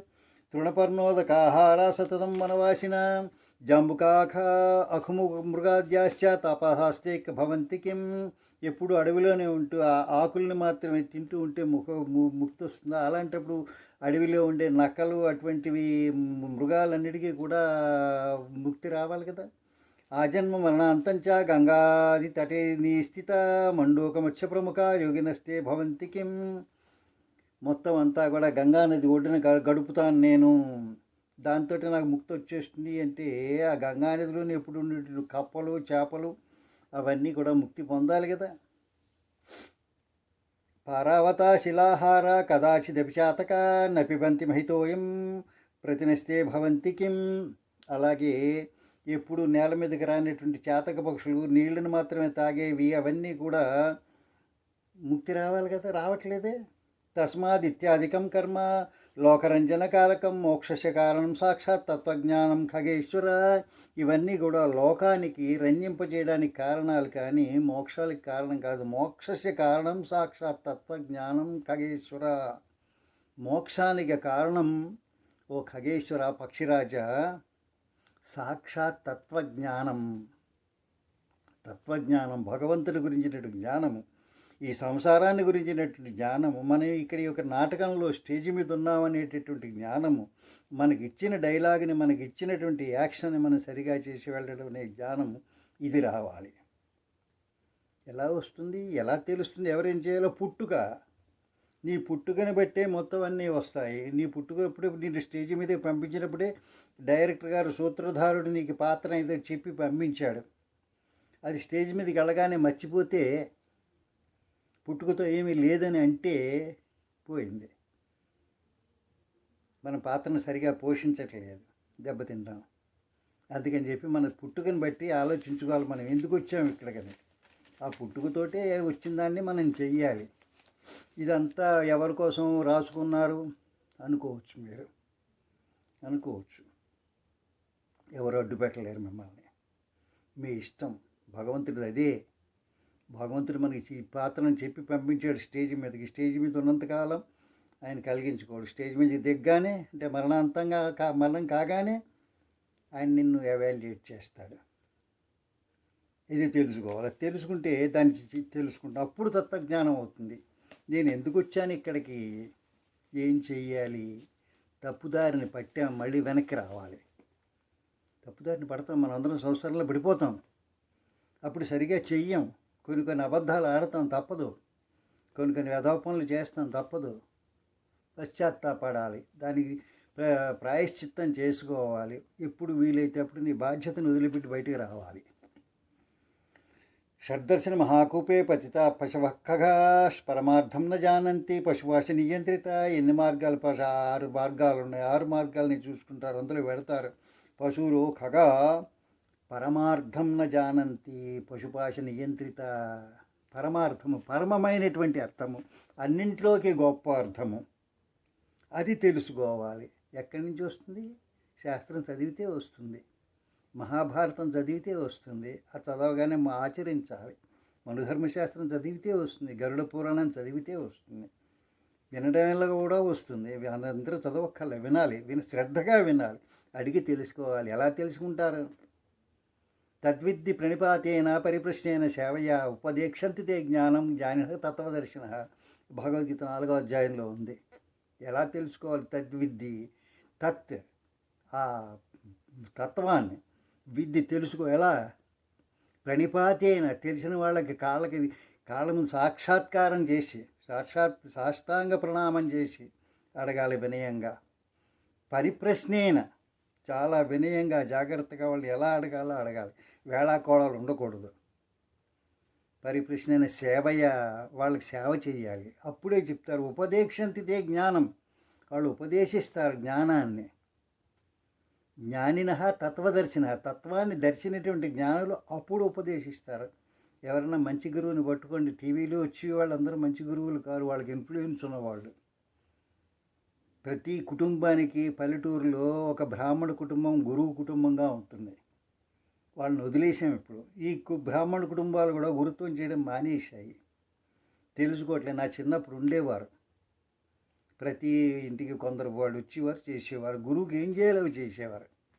వీళ్ళు శిష్యులకి ఏం చేయాలో వీళ్ళు చేసేవారు. అది పోయింది ఆ కల్చర్ ఇప్పుడు. అంచేత ఇప్పుడు అది కరగట్లేదు. ఆ తత్వజ్ఞానాన్ని తెలుసుకుంటే కానీ కాదు. వేదశాస్త్ర అర్ణవే ఘోరే ఊహ్యమాన ఇతస్తత షడూర్మి నిగ్రహగ్రస్త తిష్టంతి కుతార్కిక. వేదము శాస్త్రము వీటిలోంచి అర్థం చాలా ఇది కాదు, అంతులేని బావి అది, చాలా పెద్దది. అది అంత తెలుసుకోవడం సుఖం కాదు. కుతర్కంతో ఆలోచిస్తే అసలు సుఖం కాదు. ఇదంతా వ్యాసమహర్షి బ్రాహ్మణుల గురించి రాశాడండి, పోయింది. అది కుతార్కికం. అది ఎవరికి ఏం రాశారు? మన ధర్మం ఏమిటి? మన స్వధర్మాన్ శ్రేయాన్ స్వధర్మో విగుణ పరధర్మాత్ స్వనుష్ఠితాత్ శ్రేయాన్ స్వధర్మో విధనిధన. చనిపోవడం కంటా కూడా మన ధర్మం చేయడం బెటర్. చనిపోయినా సరే స్వధర్మే నిధనం శ్రేయ, పరధర్మో భయావహ. మన ధర్మం చేస్తూ చనిపోయినా పర్వాలేదు. పరధర్మో భయావహ. శివాజీ మహారాజు గారి కొడుకు సంభాజీ మహారాజుని పట్టుకున్నాడు ఔరంగజేబు. హరహర మహాదేవ్ అంటున్నాడు ఆయన. అల్లాహు అక్బర్ అని చెప్పు, నువ్వు నిన్ను వదిలేస్తా. వదలనన్నాడు. ఆయన కాళ్ళకై చెట్టు కొమ్మ కట్టేశారు, తలకిందులుగా వేళ్లాడేశారు. ఆయన చర్మాన్ని బతికుండగా ఒలిచేశారు. హరహర మహాదేవ్ అంటూనే ఉన్నాడు. నాలికి కోసేశారు. అయినా కూడా ఆయన హరహర మహాదేవ్ అంటూనే ఉన్నాడు, వదలలేదు. ఆఖరికి చచ్చిపోయాడు ఆయన. చచ్చిపోతే ముక్కల ముక్కల కింద కోసేసి కాలంలో పడేసి కాపలా పెట్టాడు ఔరంగజేబు. వాళ్ళు కాపలా వాళ్ళు వెళ్ళిపోయాక 2-3 రోజుల తర్వాత మరాఠీ కుటుంబం, ఒక శూద్ర కుటుంబం వాళ్ళు వచ్చి ఆయన భాగాలన్నీ పోగేసి కుట్టి శవం కింద తయారు చేసి వాళ్ళకి అప్పగించారు. వాళ్ళు ఆఖరి అంత్య కార్యక్రమాలన్నీ చేశారు. ఆ కుట్టిన వాళ్ళ కుటుంబం శివలి అనుకుంటారు వాళ్ళని. వాళ్ళు కనపడితే నమస్కారం పెట్టండి. తేగ్ బహదూర్ గురువు, హిందువుల గురువు ఆయన. సిక్కుల గురువు అంటారు, కాదు, హిందువుల గురువు. సిక్కులనే మతమే లేదు అసలు. సిక్కులు అంటే శిష్యులని గురువులకి. ఆ తేగ్ బహదూర్ గారు కాశ్మీర్లో అడిగారు, మమ్మల్ని ఔరంగజేబు బలవంత పెడుతున్నాడు మతం మారమని, ఏం చేయమని. మా గురువుని మారిస్తే మేము మారుతామని చెప్పాను అన్నాడు. వాళ్ళందరూ అదే చెప్పారు. ఆయన భోంస్లేని ఎలా చంపాడో, ఎలా టార్చర్ చేశాడో ఔరంగజేబు, గురువు తేగ్ బహదూర్ని కూడా అలాగే టార్చర్ చేశాడు. ఆయన మారలేదు మతం. అయితే ఆయన చనిపోగానే కాశ్మీర్లో ఉన్న వాళ్ళందరూ ముస్లింలు అయిపోయారు. 300 సంవత్సరాలు అయింది ఇంత చేసి ఈ చరిత్ర జరిగి. వాళ్ళది తత్వజ్ఞానం తెలుసుకున్నది, వాళ్ళది నమ్మకం. వేదాగమ పురాణజ్ఞ పరమార్థం నవేతిహ విడంబకస్య తస్యైవ తత్సర్వం కాకభాషితం. వేదాలని పురాణాలని చక్కగా చదువుకున్న వాళ్ళు కూడా దాన్ని ఆచరించరు. వాళ్ళు ఏం చెప్తారు? వాళ్ళు చెప్పే ప్రవచనాలు ఏంటి? కాకభాషితం, కాకరుపులు అవి. కాకరిస్తే దానికి ఏమర్థం ఉందో వీళ్ళు ఇలాగ అర్థాన్ని తెలుసుకోకుండా, దాని తత్వాన్ని ఆచరించకుండా చేసి చెప్పి వాళ్ళంతా కూడా కాకి మాట్లాడినట్టే, కాకి కూతలవి. విడంబకస్య తస్యైవ తత్సర్వం కాకభాషితం. నా మాటలు కావండి ఇవి, శ్రీ మహావిష్ణు మాటలు. ఎవరు చెప్పారు? వ్యాసమహర్షి చెప్పాడు. ఇదం జ్ఞానమిదం జ్ఞేయం ఇది చింతా సమాకుల. ఇది జ్ఞానం, ఇది జ్ఞానం కాదు, ఇది తెలుసుకోదగింది, ఇది తెలుసుకోదగింది కాదని ఏదో చెప్తూ ఉంటారు. దానివల్ల ఏం కాదు, భగవంతుడు నవ్వుకుంటూ ఉంటాడు. పఠంత్య హర్నిశం శాస్త్రం పరతత్వ పరాముఖ వ్యాఖ్యందో నిబంధేన కావ్యాలంకార శోభిత చింతయా దుఃఖత మూఢ తిష్టంతి వ్యాకులేంద్రియ.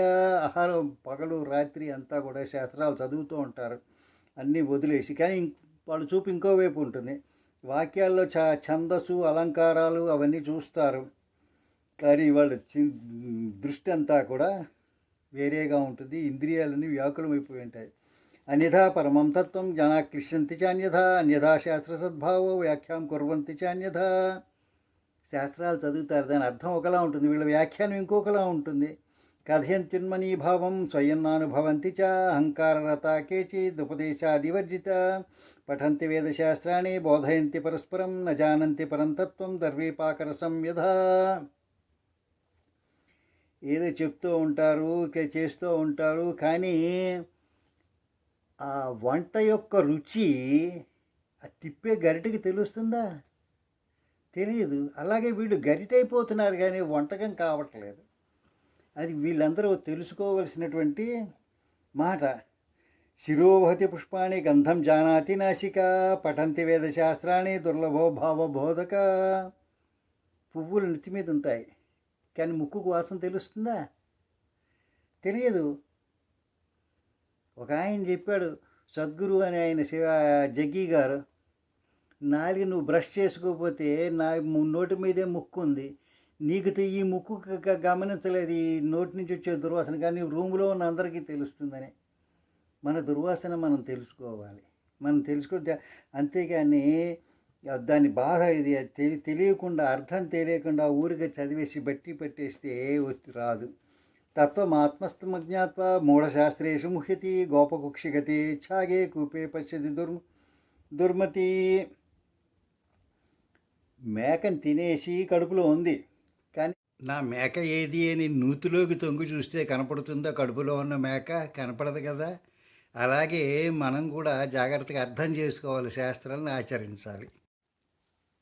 సంసార మోహనాశాయ శబ్దబోధో నహి క్షమాం న నివర్తేత క్రిమిరం కదాచిత్ దీపవార్తయ. శబ్దాన్ని మాత్రమే బోధిస్తూ ఉంటే, మాత్రం వింటూ ఉంటే, విన్నంత మాత్రాన మన ఈ సంసారం యొక్క ఈ మోహం నాశనం కాదు. ఎలాగా? దీపం వెలిగిస్తున్నామంటే చీకటి పోతుందా? పోదు. దీపాన్ని వెలిగించాలి, అప్పుడే పోతుంది. ఈ శబ్దాన్ని ఏదైతే విన్నామో దాన్ని చక్కగా అర్థం చేసుకుని ఆచరించాలి, అప్పుడే పోతుంది. ప్రజ్ఞాహీనస్య పఠనం యథా అంధస్య దర్పణం అత ప్రజ్ఞావతాం శాస్త్రం తత్వజ్ఞానస్య లక్షణం. ప్రజ్ఞ లేనివాడు, ప్రజ్ఞహీనుడైన వాడు, తెలియనివాడు, సరిగా అర్థం నేర్చుకోనివాడు కనుక శాస్త్రాన్ని చదివినట్టయితే ఏమి లాభం? ఎలాంటిదంటే గుడ్డివాడికి అర్థం చూపించినట్టే. గుడ్డివాడికి అర్థం చూపిస్తే ఏమి ఉపయోగం? అలాగే ప్రజ్ఞ లేనివాడు చదివితే కూడా విన్నా కానీ అదే ఉపయోగం ఉండదు. ఇదం జ్ఞానమిదం యేయం సర్వం తచ్ఛ్రోతుమిచ్చతి దివ్యవర్ష సహస్రాన్ని శాస్త్రాంతం నైవ గచ్చతి. ఇది నేర్చుకోవాల్సింది, ఇది జ్ఞానము అని, ఇది వినాలి అని అనుకుంటూ ఉంటారు.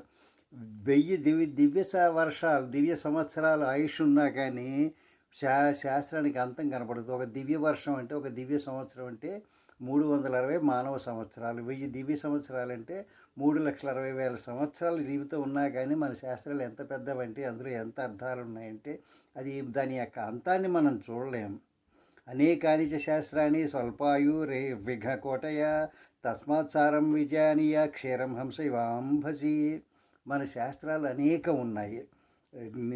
వేదాలు 1,40,000 శాఖలు అంటారు. మనకి ఇప్పుడు మిగిలినవి 11,000 12,000 మిగిలి ఉన్నాయంటారు. అన్నీ ఎక్కడ చదవగలం? మనకి ఆయువ చిన్నది, విఘ్నముల మనకి అడ్ల కోట్ల కొద్దీ ఉంటాయి అడ్లు. అంచేత దానికి సారాన్ని గ్రహించాలి. ఎలాగా? హంస నీళ్లు పాలు కల్పిస్తే పాలు తాగి నీళ్ళని ఎలా వదిలిపెడుతుందో అలా గ్రహించాలి ఆ శాస్త్రాల సారాన్ని. అభ్యస్య వేదశాస్త్రాన్ని తత్వం జ్ఞాత్వాథ బుద్ధిమాన్ ఫలాలమివ ధాన్యార్థి సర్వశాస్త్రాన్ని సంత్యజేత్. ఎలా అభ్యసించాలంటే వేదాలని సారాలని కూడా బుద్ధిమంతుడైనటువంటి వాడు, మీ ధాన్యాన్ని చేసే వ్యవసాయదారుడు పొల్లుని ఎలా వదిలేసి ధాన్యాన్ని ఎలా తీసుకుంటాడో ఆరబట్టి అలా తీసుకోవాలి. తూర్పు ఆరబట్టి తీసుకున్నట్టుగా అలా తీసుకోవాల్సి వస్తుంది.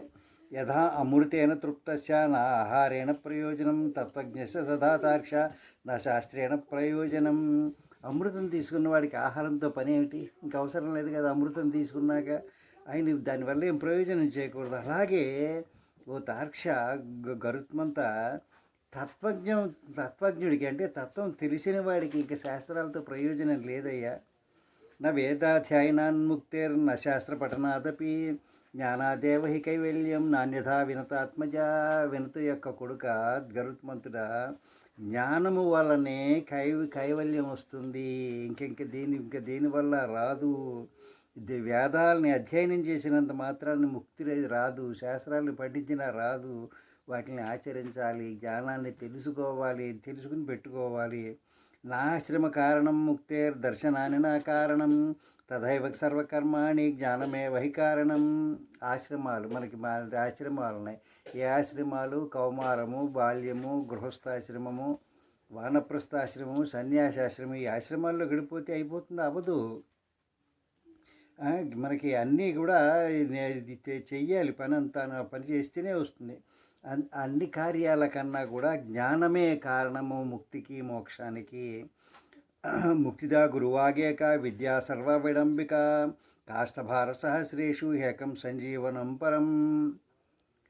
సద్గురువు ఒకడు దొరికితే ఆ గురువు యొక్క వాక్యం ఒక్కటే సరిపోతుంది. ఇవన్నీ కూడా శాస్త్రాలు విద్యలు అన్నీ కూడా ఏదో ఉండడానికి ఉన్నాయి, కానీ ఏంటంటే అవి లేనిదే ఈ గురువాక్యం కూడా అంటదు. గురువాక్యం అంటాలంటే ముందు దానికి తగినటువంటి ఇది ఉండాలి. మనం పొలంలో విత్తనం నాటే ముందు ఆ పొలాన్ని తయారు చేస్తాం, దాన్ని చక్కగా దున్నుతాం, కలుపంతా తీసేస్తాం, దానికి పట్టవలసిన నీరు పడతాం, దానికి వేయవలసిన ఎరువు వేస్తాం, అప్పుడు విత్తనాలు వేస్తాం. అలాగా ఈ విద్యలన్నీ కూడా దానికోసం ఒక బేస్, అది దాని మీద ఇది నడుస్తుంది. మీరు పొల్లల మోపు ఎంత మోస్తే ఏం లాభం? సంజీవిని పొల్ల ఒక్కటి మోస్తే చాలు కదా. అద్వైతం శివం ప్రోక్తం క్రియాయాస వివర్జితం గురుభక్తిరేణ లభ్యేత నాధీతాగమకోటిభి. ద్వైతం లేకపోవడం, ద్వంద్వమోహం ఉండకూడదు. ఈ అద్వైతం అనేది అంత సులభం కాదు అంటే అర్థం చేసుకోవడానికి. మన దగ్గర కొంతమంది ఉన్నారు, వాళ్ళు ద్వైతం అంటారు, కొందరు విశిష్టాద్వైతం అంటారు. శ్రీ మహావిష్ణువు, వాళ్ళిద్దరూ కూడా శ్రీ మహావిష్ణువునే పూజిస్తారు. ఆ శ్రీ మహావిష్ణువు చెప్తున్నాడు అద్వైతం హి శ్రీ శివం అని చెప్తారు. అదే చెప్తారు, క్రియాయాస వివర్జితం. దానికి చేయవలసిన పనులు, దానికి ఇవి ఆయాసం అవేమి లేవు. అది ఎలా దొరుకుతుంది? గురువక్త్రేణ లభ్యేత నాధీత ఆగమకోటిభి. 100 ఆగమశాస్త్రాలు చదివినా ఏమీ లాభం లేదు, గురువు నోట్లోంచి వస్తుంది. అది ఎలా వస్తుందో తెలుసుకోవాలి, సరైన గురువుని తీసుకోవాలి. ఆ గురువే దొరకడం మనకి. ఆగమోక్తం వివేకోత్తం ద్విధా జ్ఞానం ప్రచక్షతే శబ్ద బ్రహ్మాగమమయం పరబ్రహ్మ వివేకజం. 2 విధాలుగా జ్ఞానాన్ని చెప్తారు. ఆగమ ఉక్తము, వివేకోత్తము అని. ఆగమ అంటే ఆగమశాస్త్రాల్లో చెప్పబడినది, వివేకోత్తం అంటే వివేకం వల్ల వచ్చినది.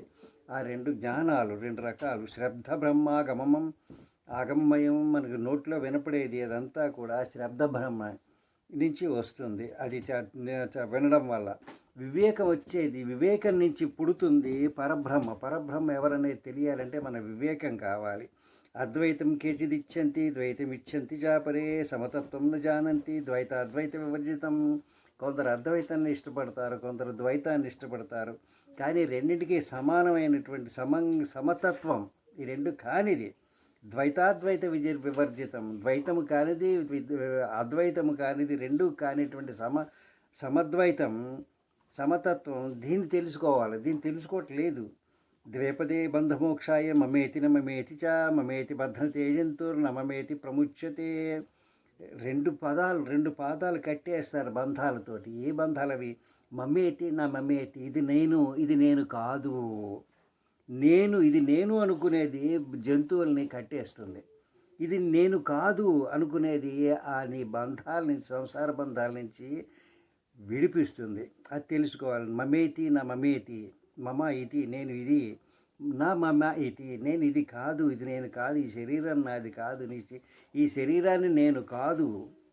తత్కర్మ ఎన్నబంధాయ సా విద్యాయ ముక్తిదా ఆయాసాయ పరం కర్మ విద్యా అన్యా శిల్ప నిపుణం. ఆ విద్యలు కర్మాలు అవి ఏంటంటే మనం కట్టిపడేసేవి కొన్ని ఉంటాయి, మనకి కట్టిన బంధాలని విడిపించేవి కొన్ని ఉంటాయి. అది మనం తెచ్చుకోవాలి. మిగిలిన విద్యలన్నీ కూడా శిల్ప నైపుణ్యం ఏదో చేయడానికి, బతుకుతారు ఏడ్చడానికి పనికొస్తాయి ఆ విద్యలు. అది కాదు మనకు కావాల్సింది, మన విడిపించే విద్య కావాలి. యావత్ కర్మాణి దీప్యంతే యావత్ సంసార వాసన యావదింద్రియాపల్యం తావత్ తత్వ కథాకుత. కర్మాలు మనం ఎప్పుడు మనం చేస్తూ ఉంటామో, సంసార వాసనలు ఎంతవరకు ఉంటాయో, ఇంద్రియ చాపల్యం ఎంతవరకు ఉంటుందో అంతవరకు తత్వం యొక్క కథ మనకి ఎలా తెలుస్తుంది? తత్వం ఎలా తెలుస్తుంది? యావత్ దేహాభిమానస్య మమత యావదేవహి యావత్ ప్రయత్న వేగోసి యావత్ సంకల్పకల్పన యావన్నో మనసస్థైర్యం నా యావత్ శాస్త్రచింతనం. ఈ దేహం మీద అభిమానం ఎంతవరకు ఉంటుందో, ఇది నా ప్రేమలు మమతలు అవి ఎప్పటిదాకా ఉంటాయో, మనం ప్రయత్నాలు ఇంకా చేస్తూ ఉంటాం దేనికోసం, మన సంకల్పాన్ని ఇంకా ఏదో ఒకటి చెయ్యాలనే సంకల్పాన్ని పెట్టుకుంటామో అంతవరకు మనస్థైర్యం ఎలా ఉంటుంది, శాస్త్రాల మీద చింతనం ఎలా వస్తుంది. యావన్న గురుకారుణ్యం తావత్తత్వ కథాకథ. మనకి గురువు యొక్క పని చేసినప్పుడు, గురువు యొక్క మన కారుణ్యం మనమే పడినప్పుడు, అప్పుడు మనకి తత్వం యొక్క అర్థం తెలుస్తుంది. తావత్ తపోవ్రతం తీర్థం జపహోమార్చనాదికం వేదశాస్త్రాగమ కథ యావత్ తత్వం న విందతి. ఎంతో ఈ తపాలు చేయొచ్చు, వ్రతాలు చేయొచ్చు, తీర్థాలు వెళ్ళొచ్చు, జపాలు చేయొచ్చు, హోమాలు అర్చనలు చేయవచ్చును, వేదశాస్త్రాలని ఆగమాలని చదవచ్చును. అప్పుడు అవన్నీ చేస్తూ ఉంటే అప్పుడు ఈ తత్వం అనేది కొద్దిగా అర్థం అవడం మొదలు పెడుతుంది. తస్మాత్ సర్వ ప్రయత్నేన సర్వావస్థాసు సర్వదా తత్వనిష్టో భవేత్తార్ష యదీక్షేన్ మోక్షమాత్మన. అంచేత అన్ని ప్రయత్నాలు తార్క్ష అన్ని అవస్థలలోనూ సర్వదా ఇప్పుడు తత్వం మీద నిష్ట ఉంచు. అన్ని ప్రయత్నాలు చేయాలి, అన్ని అవస్థల్లో ఉండాలి, ఎప్పుడూ కూడా తత్వనిష్ట మీద ఉంటేనే ఆ తత్వానికి మన అర్థం వస్తుంది. అదే మనకి మోక్షాన్ని ఇస్తుంది. ధర్మజ్ఞాన ప్రసూనస్య స్వర్గమోక్షఫలస్య చ తాపత్రయాది సంతప్త ఛాయాం మోక్షతరో ఆశ్రయేత్. మోక్షం అనేటటువంటి తరువు చెట్టు, దాని యొక్క నీడలో మనం కనుక అది ఆశ్రయం తీసుకున్నట్టయితే ఆ చెట్టుకి ఎటువంటి పువ్వులు ఉంటాయి? ధర్మము, జ్ఞానము అనేటటువంటి పువ్వులు ఉంటాయి. స్వర్గము, మోక్షం అనేటటువంటి పళ్ళు దానికి పండుతాయి. మనకి తాపత్రయాలని వాటిని చక్కగా సంపూర్ణంగా దహించేస్తుంది. తాపత్రయాలు ఏమిటి? అది దైవికము, అది భౌతికము, అది ఆత్మికము. ఈ మూడు తాపాలు మనకు ఉండేవి. ఈ మూడు తాపాలని కాల్చుకోగలిగితే మనం అవుతాం. అది భౌతికం, ఈ శరీరం నుంచి వచ్చేటటువంటి తాపాలు. అది దైవికము, దైవికంగా కలిగించేటటువంటి తాపాలు. అది ఆత్మికం, మన ఆత్మలో ఆలోచనలో తట్టేటువంటి తాపాలు. ఈ మూడు తాపాలని కూడా మోక్షం అనేటటువంటి వృక్షం కింద నీడ తీసుకున్నట్టయితే, ఆశ్రయం తీసుకుంటే అప్పుడు మనకు పోతాయి. అదే ఆశ్రయం తీసుకో అని చెప్తున్నాడు. తస్మాత్ జ్ఞానే నాత్మతత్వం విజ్ఞేయం శ్రీ గురోర్ముఖాత్ సుఖేన ముచ్యతే జంతుర్ఘోర సంసార బంధనాత్. అప్పుడు ఒక గురుముఖం నుంచి మనం ఈ తత్వం యొక్క జ్ఞానాన్ని తెలుసుకున్నట్టయితే అప్పుడు సుఖంగా మానవులకి, జంతువులకి కూడా ఘోర సంసార బంధనాల నుంచి విముక్తి కలుగుతుంది. తత్వజ్ఞ శాంతిమం కృత్యం వక్ష్యామి తే అధునా ఏన మోక్షం అవాప్నోతి బ్రహ్మ నిర్వాణ సంజ్ఞకం. ఓ తార్క్ష, ఇప్పుడు చెప్తున్నాను విని నీకు. ఈ తత్వాన్ని ఎలా తెలుసుకోవాలి? అంతిమంలో చివరికి వచ్చినప్పుడు మోక్షం ఏది రప్పిస్తుందో, బ్రహ్మాన్ని మనకి ఎలా తీసుకెడుతుందో అది నీకు ఇప్పుడు చెప్తాను విను. అంతకాలేతు పురుషో హ్యాగతే గత సాధ్వస ఛింద్యాద సంగశస్త్రేణ స్పృహాం దే అనుయేచితం. మన చివరి కాలం వస్తుంది అనుకున్నప్పుడు పురుషుడు ఏం చేయాలి? మొత్తం పనులన్నీ వదిలేయాలి. అసంగ శస్త్రము అంటే ఆసక్తి లేనటువంటి ఒక శస్త్రంతో తీసుకుని మనకు ఉన్నటువంటి సంసార బంధనాలన్నింటినీ, దేహానికి ఉన్నటువంటి బంధాలన్నింటినీ కూడా తెంపుకోవాలి. గృహాత్ ప్రవ్రజితోధీర పుణ్యతీర్థ జలాప్లుత శుచౌ వివిక్త ఆసీన విద్వత్కల్పితాసనే. గృహాత్ ప్రవృజితో ధీర, ఇంట్లోంచి బయటపడాలి, ఇంట్లో వదిలేయాలి. ధీరంగాను పుణ్యతీర్థ జలాప్లుత, మంచి పుణ్య తీర్థాల్లో ములగాలి, స్నానం చెయ్యాలి.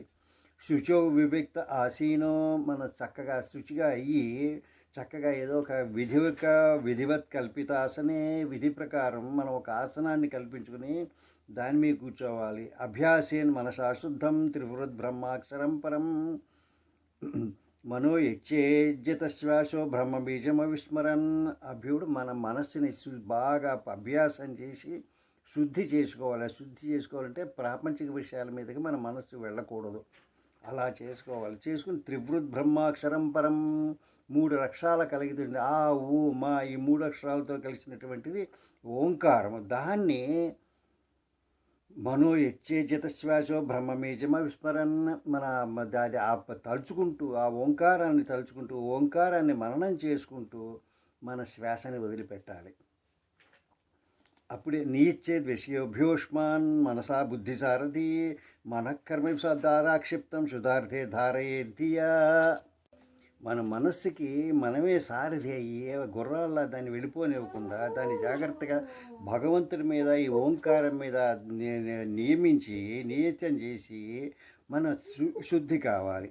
అహం బ్రహ్మ పరం ధామ బ్రహ్మాహం పరమం పదం ఏవ సమీక్షితాత్మానామాత్మాన్యాదాయ నిష్కళే. అహం బ్రహ్మ, నేను బ్రహ్మంలో, నేనే బ్రహ్మని. పరమం ధామ, అల్టిమేట్ డెస్టినేషన్ నేనే. బ్రహ్మ, బ్రహ్మను కూడా నేనే, పరమపదం కూడా నేనే, అంతా నాలోనే ఉంది, అంతా నేనే, నేను అందులో ఉన్నాను, అందులో నేనున్నాను, నాలో అది ఉంది, మొత్తం అంతా ఉంది. మీరు ఎప్పుడైనా ఒక గుప్పిడి ఇసుక తీసుకుంటే, బీచ్లో ఉన్న ఇసుకని ఒక రేణువు తీసుకుంటే రేణువు ఇసుకే కదా, ఆ ఇసుకలోనే రేణువు ఉంది, రేణువులోనే ఇసుక ఉంది. అలా తీసుకోవాలి. లేదంటే మనం వేరు ఇది వేరు అనేది వస్తుంది. మీరు ఒక్కసారి మీ మీ ఊరు వదిలిపెట్టండి, ఫలానా ఊరు నుంచి వచ్చాను, ఆ జిల్లా వదిలిపెట్టండి, జిల్లా వాడిని, ఆ రాష్ట్రం, ఆ జిల్లాను వదిలిపెడితే రాష్ట్రాన్ని వదిలిపెట్టండి, ఫలానా రాష్ట్రం వాడిని. ఇండియాలో మిగిలిన రాష్ట్రాల్లో ఉన్న వాళ్ళందరూ నేను ఆంధ్రప్రదేశ్ వాడినండి, తెలంగాణ వాడినండి అని చెప్పుకుంటారు, కర్ణాటక వాడినండి, కన్నడ వాడినండి. ఇండియా వదిలేస్తే నేను ఇండియన్ని, ఇండియా నాలో ఉంది, నేను ఇండియాలో ఉన్నాను. ఈ ఆ అద్వైతాన్ని తెలుసుకోవాలి, అది అర్థం చేసుకోవాలి, అది చెప్పేది. ఓం ఇత్యేకాక్షరం బ్రహ్మ వ్యాహరన్ మామనుస్మరన్ యః ప్రయాతి త్యజందేహం సయాతి పరమాం గతిం. ఓం ఇత్యేకాక్షరం బ్రహ్మ, ఓం అనేటటువంటి అక్షరమే ఈ యూనివర్సు అని అది తలుచుకుంటూ ఎవరైతే దేహాన్ని వదిలిపెడతారో వాళ్ళకి పరమగతి వస్తుంది. పరమగతి అంటే మోక్షం. నయత్ర దాంబికాయాంతి జ్ఞాన వైరాగ్యవర్జిత సుధీయస్తాం గతిం యాంతి తానహం కథయామితే. అలా ఓం ఇత్యేకాక్షరం బ్రహ్మ అని ఓంకారాన్ని స్మరిస్తూ ఎవరైతే ప్రాణాన్ని వదిలిపెడతారో వాళ్ళు దాంభికులు, జ్ఞానము వైరాగ్యాన్ని వదిలేసిన వాళ్ళు. అటువంటి వాళ్ళు వెళ్ళే గతులకి వీరు వెళ్ళరు, వాళ్ళు దుర్గతిలో పెడతారు, వీళ్ళు సద్గతిలో పెడతారు. నిర్మాణమోహ జిత సంగదోష ఆధ్యాత్మనిత్య వినివృత్తకామ ద్వంద్వైర్విముక్త సుఖదుఃఖ సంజ్ఞయే గచ్చంతి మూఢ పదమవ్యయం తత్. నిర్మాణ మోహాన్ని నిర్మూలించుకోవాలి. జిత సంఘదోషం ఆసక్తి అనేటువంటి దోషాన్ని నెగ్గాలి. ఎప్పుడు ఆధ్యాత్మనిత్య, మనం అధ్యాత్మని తలుచుకుంటూ ఉండాలి. ఇప్పుడు వినివృత్త కామ, మనం చేయవలసిన పనులన్నింటినీ, డ్యూటీలన్నింటినీ పూర్తి చేసేసి వాటిని దగ్గర రానివ్వకూడదు. కామం నుంచి కూడా విడిపడాలి. ద్వంద్వైర్విముక్త, డ్యూయలిటీ ఉండకూడదు, ఒకటే పదం అవ్యయంతత, అంతా నాశనం కానిది ఎప్పుడు ఉండేది. అప్పుడు అదంతా వదిలేస్తే వాళ్ళు మూడులు వెళ్ళేదానికి వెళ్లకుండా చక్కగా మంచి పదవులోకి, మంచి మోక్షంలోకి పెడతాం. జ్ఞానహృదయ సత్యజలే రాగద్వేషమలాపహే యాస్నాతి మానసే తీర్థే సవే మోక్షమవాప్నుయాత్. జ్ఞానహరదము, జ్ఞానం అనేటటువంటి చెరువులో, సత్యం అనేటటువంటి నీటిలో రాగము ద్వేషం అనేటువంటి మలాన్ని క్లీన్ చేసుకోవాలి, శుభ్రపరచుకోవాలి, అది కడిగేసుకోవాలి మన నుంచి. మన మనసులో జ్ఞానహ్రదం రావాలి. జ్ఞానం అనే చెరువు అది వస్తే కానీ మీరు అందులో సత్యం అనే జలం ఉండదు. ఆ సత్యం అనే జలాల్లో మీరు రాగాన్ని ద్వేషాన్ని రెండింటిని, ప్రేమ విరోధం ఈ రెండింటిని కూడా మనం కడిగేసుకుని శుభ్రం చేసుకోవాలి. అప్పుడు అలాగ ఆ మానస తీర్థంలో ఎవరైతే స్నానం చేసి కడుక్కున్నారో, శుభ్రపడ్డారో వాళ్ళకి మాత్రమే మోక్షం వస్తుంది. ప్రౌఢం వైరాగ్యమాస్తాయ భజతే మామనన్య భాక్ పూర్ణదృష్టి ప్రసన్నాత్మ సవే మోక్షం అవాప్నుయాత్. ప్రౌఢ వైరాగ్యము, బాల వైరాగ్యం కాదు, చిన్నపిల్లలు చేసేది, మూర్ఖులు చేసే వైరాగ్యం కాదు, ఏదో మాటకు చేసే వైరాగ్యం కాదు. సంపూర్ణంగా వైరాగ్యం చేయాలి. చేసి ఇంక ఏమీ తలుచుకోకుండా మహావిష్ణువుని, భగవంతుని అనన్యమైనటువంటి భక్తితోటి మనసులో చేసుకోవాలి. పూర్ణదృష్టి, సంపూర్ణంగా ప్రసన్నం అవ్వాలి. అటువంటి వాళ్ళకి మోక్షం వస్తుంది. ఈ శత్రువులు ఉండకూడదు. అందరి పట్ల ప్రసన్నమే, పాము పట్ల ప్రసన్నమే, పులి పట్ల ప్రసన్నమే, మన కొట్టేవాడి పట్ల ప్రసన్నమే, మన తిట్టేవాడి పట్ల ప్రసన్నమే, మన పొగిడేవాడి పట్ల అది రావాలి. త్యక్త్వా గృహం చైస్తీర్థే నివసన్మరణోత్సుక మ్రీతే ముక్తిక్షేత్రేషు సవే మోక్షమవాప్నుయాత్. త్యక్త్వా గృహం, ఇంటిని మాత్రం వదిలిపెట్టి తీరాలి, తీర్థంలోనే నివసించాలి, మరణానికి ఉత్సాహంతో ఉండాలి. అంతేగాని ఇంట్లో కూర్చొని ఎప్పుడు ఇంకా కాఫీ ఇవ్వలేదు, టిఫిన్ పెట్టలేదు, భోజనం పెట్టలేదు అని చూస్తుంటే, నాకు ఇష్టమైన కూర చేయలేదు, అది రాదు. మ్రీతే ముక్తి క్షేత్రేషు, ముక్తి క్షేత్రాల్లోనే మరణం పొందాలి. సవై మోక్షం అవాప్నుయాత్, వాళ్ళకి మాత్రమే మోక్షం వస్తుంది. ఏమిటి ఆ ముక్తి క్షేత్రాలు? అయోధ్య, మధుర, మాయా, కాశీ, కాంచీ, అవంతిక, పురి, ద్వారతీజ్ఞయ, సప్తైత మోక్షదాయక. 7 నగరాలు ఉన్నాయి మోక్షాన్ని ఇచ్చేయండి. అయోధ్య, మధుర, మాయానగరము, కాశీ, కాంచీపురి, అవంతికాపురి, ద్వారవతి. ఇందులో మాయానగరం ఎక్కడుందో నాకు తెలియదు. మిగిలినవన్నీ అయోధ్య ఉత్తరప్రదేశ్లో ఉంది, మధుర కూడా ఉత్తరప్రదేశ్లో ఉంది, కాశీ ఉత్తరప్రదేశ్లో ఉంది, కాంచీపురం తమిళనాడులో ఉంది, ఆంధ్ర బోర్డర్లో ఉంది, అవంతికి మధ్యప్రదేశ్లో ఉంది, ద్వారవతి మునిగిపోయింది. ఇప్పుడు ద్వారవతి లేదు, ద్వారక కృష్ణుడి యొక్క నగరం అది మునిగిపోయింది. 40 అడుగుల లోతులో ఉంది. దానికి యువతలు ఉంది కానీ అది లేదు. మనకు మన ద్వారక మనకు అందుబాటులో లేదు. మిగిలిన అందుబాటులోనే మాయానగరం ఎక్కడుందో నాకు తెలియదు. అంచేది 5 అయితే నేను తప్పనిసరిగా మీకు చెప్పగలను. ఇదితే కథం తాక్ష మోక్షధర్మం సనాతనం జ్ఞాన వైరాగ్య సైతం కృత్వా మోక్షం అవాప్నుయాత్. ఓ తాక్ష, ఇది మోక్షానికి సనాతనమైన మోక్షధర్మం. ఇది జ్ఞానము వైరాగ్యం రెండూ కలిసి ఉన్నటువంటిది. ఇది వింటే చాలయ్యా, ఈ 16వ అధ్యాయాన్ని వింటే చాలు మోక్షం వస్తుంది. అయితే ఇక్కడ మీరు ఒక ప్రశ్న, ఇది వినేశాను, వెళ్ళి టిఫిన్ చేస్తాను, అక్కడికి వెళ్ళి పోట్లాడతాను, ఇక్కడికి వెళ్ళి వాటితోటి ఇంకోటి ఏదో చేస్తాను అంటే రాదు. చివరికి వెళ్ళిపోవాలి, ఇల్లు వదిలిపెట్టాలి, ఈ ముక్తి క్షేత్రాలకి వెళ్ళాలి, అక్కడ ఓంకారాన్ని తలుచుకుంటూ చెయ్యాలి. మహాభారతంలో నీకు చివర ఏది తలుచుకున్నట్టయితే మోక్షం వస్తుందని నారద మహర్షి మహావిష్ణువుని అడిగితే ఆయన చెప్పాడు, ఓం నమో భగవతే వాసుదేవాయ. ఈ మంత్రాన్ని చదువుకుంటూ కన్ను మూసిన వాళ్ళకి మోక్షమే అన్నాడు. అందులో ఓంకారం ఉంది. ఓం నమో భగవతే వాసుదేవ ద్వాదశాక్షర మంత్రం ఎంతో మహిమాన్వితమైనది, అది ఎంతో బలమైనది. దాన్ని చదువుకుంటుంటే మీకు ఎటువంటి చింత రాదు. అది చాలా కాలం నుంచి నేను చేస్తున్నాను, మీరు కూడా చేయొచ్చున్నది. ఓం నమో భగవతే వాసుదేవాయ, చాలా సింపుల్ మంత్రం. ఇది చిన్నపిల్లల దగ్గర నుంచి చెప్పచ్చు. ధ్రువుడు తపస్సుకి వెళ్ళిపోతుంటే నారద మహర్షి కనపడి, తపస్సు ఎలా చేస్తారా అంటే వాడికి తెలియదు పాపం, చిన్నపిల్లవాడు. నారదుడు చెప్పాడు, ఓం నమో భగవతే వాసుదేవాయ చెయ్యని. అది చేశాడు. ధ్రువుడు ధ్రువతారై కూర్చున్నాడు. అంచేత మనం కూడా అది అలవాటు చేసుకోవాలి. ఇది మహావిష్ణువు చెప్పినటువంటి మోక్షధర్మం. ఇది పాటించిన వాళ్ళు గొప్పవాళ్ళు అవుతారు, మోక్షం వస్తుంది, ఇక మళ్ళీ జన్మ ఉండదు చెప్పాడు మహావిష్ణువు. మోక్షం గచ్చంతి తత్వజ్ఞ ధార్మిక స్వర్గతిం నర పాపినో దుర్గతిం యాంతి సంసరంతి కఘాదయ. మోక్షం గచ్చంతి తత్వజ్ఞానాన్ని తెలిసిన వాళ్ళకి మోక్షం వస్తుంది, ధార్మికులకి స్వర్గం వస్తుంది, పాపులకి దుర్గతి వస్తుంది. అంటే భూమి మీదకి మళ్ళా వస్తారు. సంసరంతి ఖగాదయ, వాళ్ళు పక్షుల్లాగా వాటిలాగా వీటిలాగా పుడతారు మనుషులు.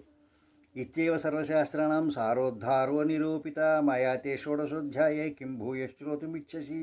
ఇది సర్వశాస్త్రాలకి సారమయ్యా, చక్కగా నిరూపింపబడింది. నేను ఈ 16 అధ్యాయాల్లో చెప్పాను, అదంతా వింటే చాలు, అది ఆచరిస్తే చాలు, ఇంకా నువ్వు ఇంకేం వినదలుచుకున్నావు అని మహావిష్ణువు గరుత్మంతుని అడిగాడు. అడిగితే అప్పుడు గరుత్మంతుడికి అన్ని సందేహాలు పటాపంచలయ్యాయి, ఖండితమయ్యాయి, అన్ని చక్కగా నేర్చుకున్నాడు. ఏం శ్రుత్వా వచో రాజన్ గరుడో భగవన్ముఖాత్ కృతాంజలిర్వాచ్యదం తం ప్రణమ్య ముహుహు. సూతుడు చెప్పాడు, ఇలా చెప్పాడు. ఇదంతా విన్నాక గరుత్మంతుడు భగవంతుడు ఎదురుకుండా విన్నాడు. ఇదంతా విన్నాక ఆయనకి కృతాంజలి ఘటించి, అంటే అంజలి ఘటించి చేతులు మోడ్చి నమస్కారం చేస్తూ అనేక సార్లు తిరిగి నమస్కారం చేస్తూ ఇలా చెప్పాడు, భగవన్ దేవదేవేశ శ్రావయిత్వా వచోమృతం తారితోహం త్వయా నాథ భవసాగరత ప్రభో. భగవంతుడా, దేవతలకి దేవుడా, నువ్వు నాకు అమృతాన్ని వినిపించావయ్యా, నేను రక్షింపబడ్డాను నీ చేత. ఈ భవసాగరం, సంసార సాగరం నుంచి నేను బయటపడ్డాను, నన్ను రక్షించావు. స్థితో అస్మి గత సందేహ కృతార్థో అస్మి న సంశయ. నా సందేహాలన్నింటి నుంచి బయటపడ్డానయ్యా, కృతార్థుడిని అయ్యాను, సిద్ధుడిని అయ్యాను, సక్సెస్ఫుల్ అయ్యాను అని చెప్పాడు. ఇత్యుక్త్వా గరుడస్తూష్ణిం స్థిత్వా ధ్యానపరో అభవత్. ఇంకా గరుత్మంతుడు మౌనం వహించి ధ్యానపరుడయ్యాడు. స్మరణా దుర్గతిహర్త పూజన యజ్ఞేన సద్గతేర్దాత యఃపరయా నిజభక్త్యా దదాతి ముక్తిం సమాం హరిపాతు. ఇది స్మరించిన విన్న దుర్గతుల్ని పోతాయి. ఈ పూజలు యజ్ఞాలు ఇవన్నీ చేస్తే సద్గతులు వస్తాయి. నిజమైన భక్తి కావాలి, నన్ను శ్రీహరి నన్ను చూచుగాక. ఇది 16వ అధ్యాయం. ఇది అందరూ వింటారని మొదటగా నేను అప్లోడ్ చేస్తున్నాను యూట్యూబ్లోకి. అందరూ వినండి, నేర్చుకోండి. ముఖ్యంగా నా తోటి వాళ్ళందరూ కూడా 70 ఏళ్ల వాళ్ళు ఉన్నారు, నాకంటే పెద్దవాళ్ళు ఉన్నారు, నాతో పనిచేసినటువంటి వాళ్ళు, వాళ్ళందరికీ ఇది నేను అర్పిస్తున్నాను. ఇది శ్రీ గరుడ పురాణే సారోద్ధారే భగవద్గరుడ సంవాదే మోక్షధర్మ నిరూపణో నామ 16 అధ్యాయ. स्वस्ति प्रजाभ्यः परिपालयन्तां न्यायेन मार्गेण महिं महिषा गोब्राह्मणेभ्यः शुभमस्तु नित्यं लोकाः समस्ताः सुखिनो भवन्तु काले वर्षति पर्जन्या पृथ्वी सस्यशालिनी देशोऽयं क्षोभरहितो ब्राह्मणाः सन्तु निर्भयाः पुत्राः पुत्रिणः सन्तु पौत्रिणः अधनाः सधनाः सन्तु जीवन्तु शरदां शतं शुभं भूयात्।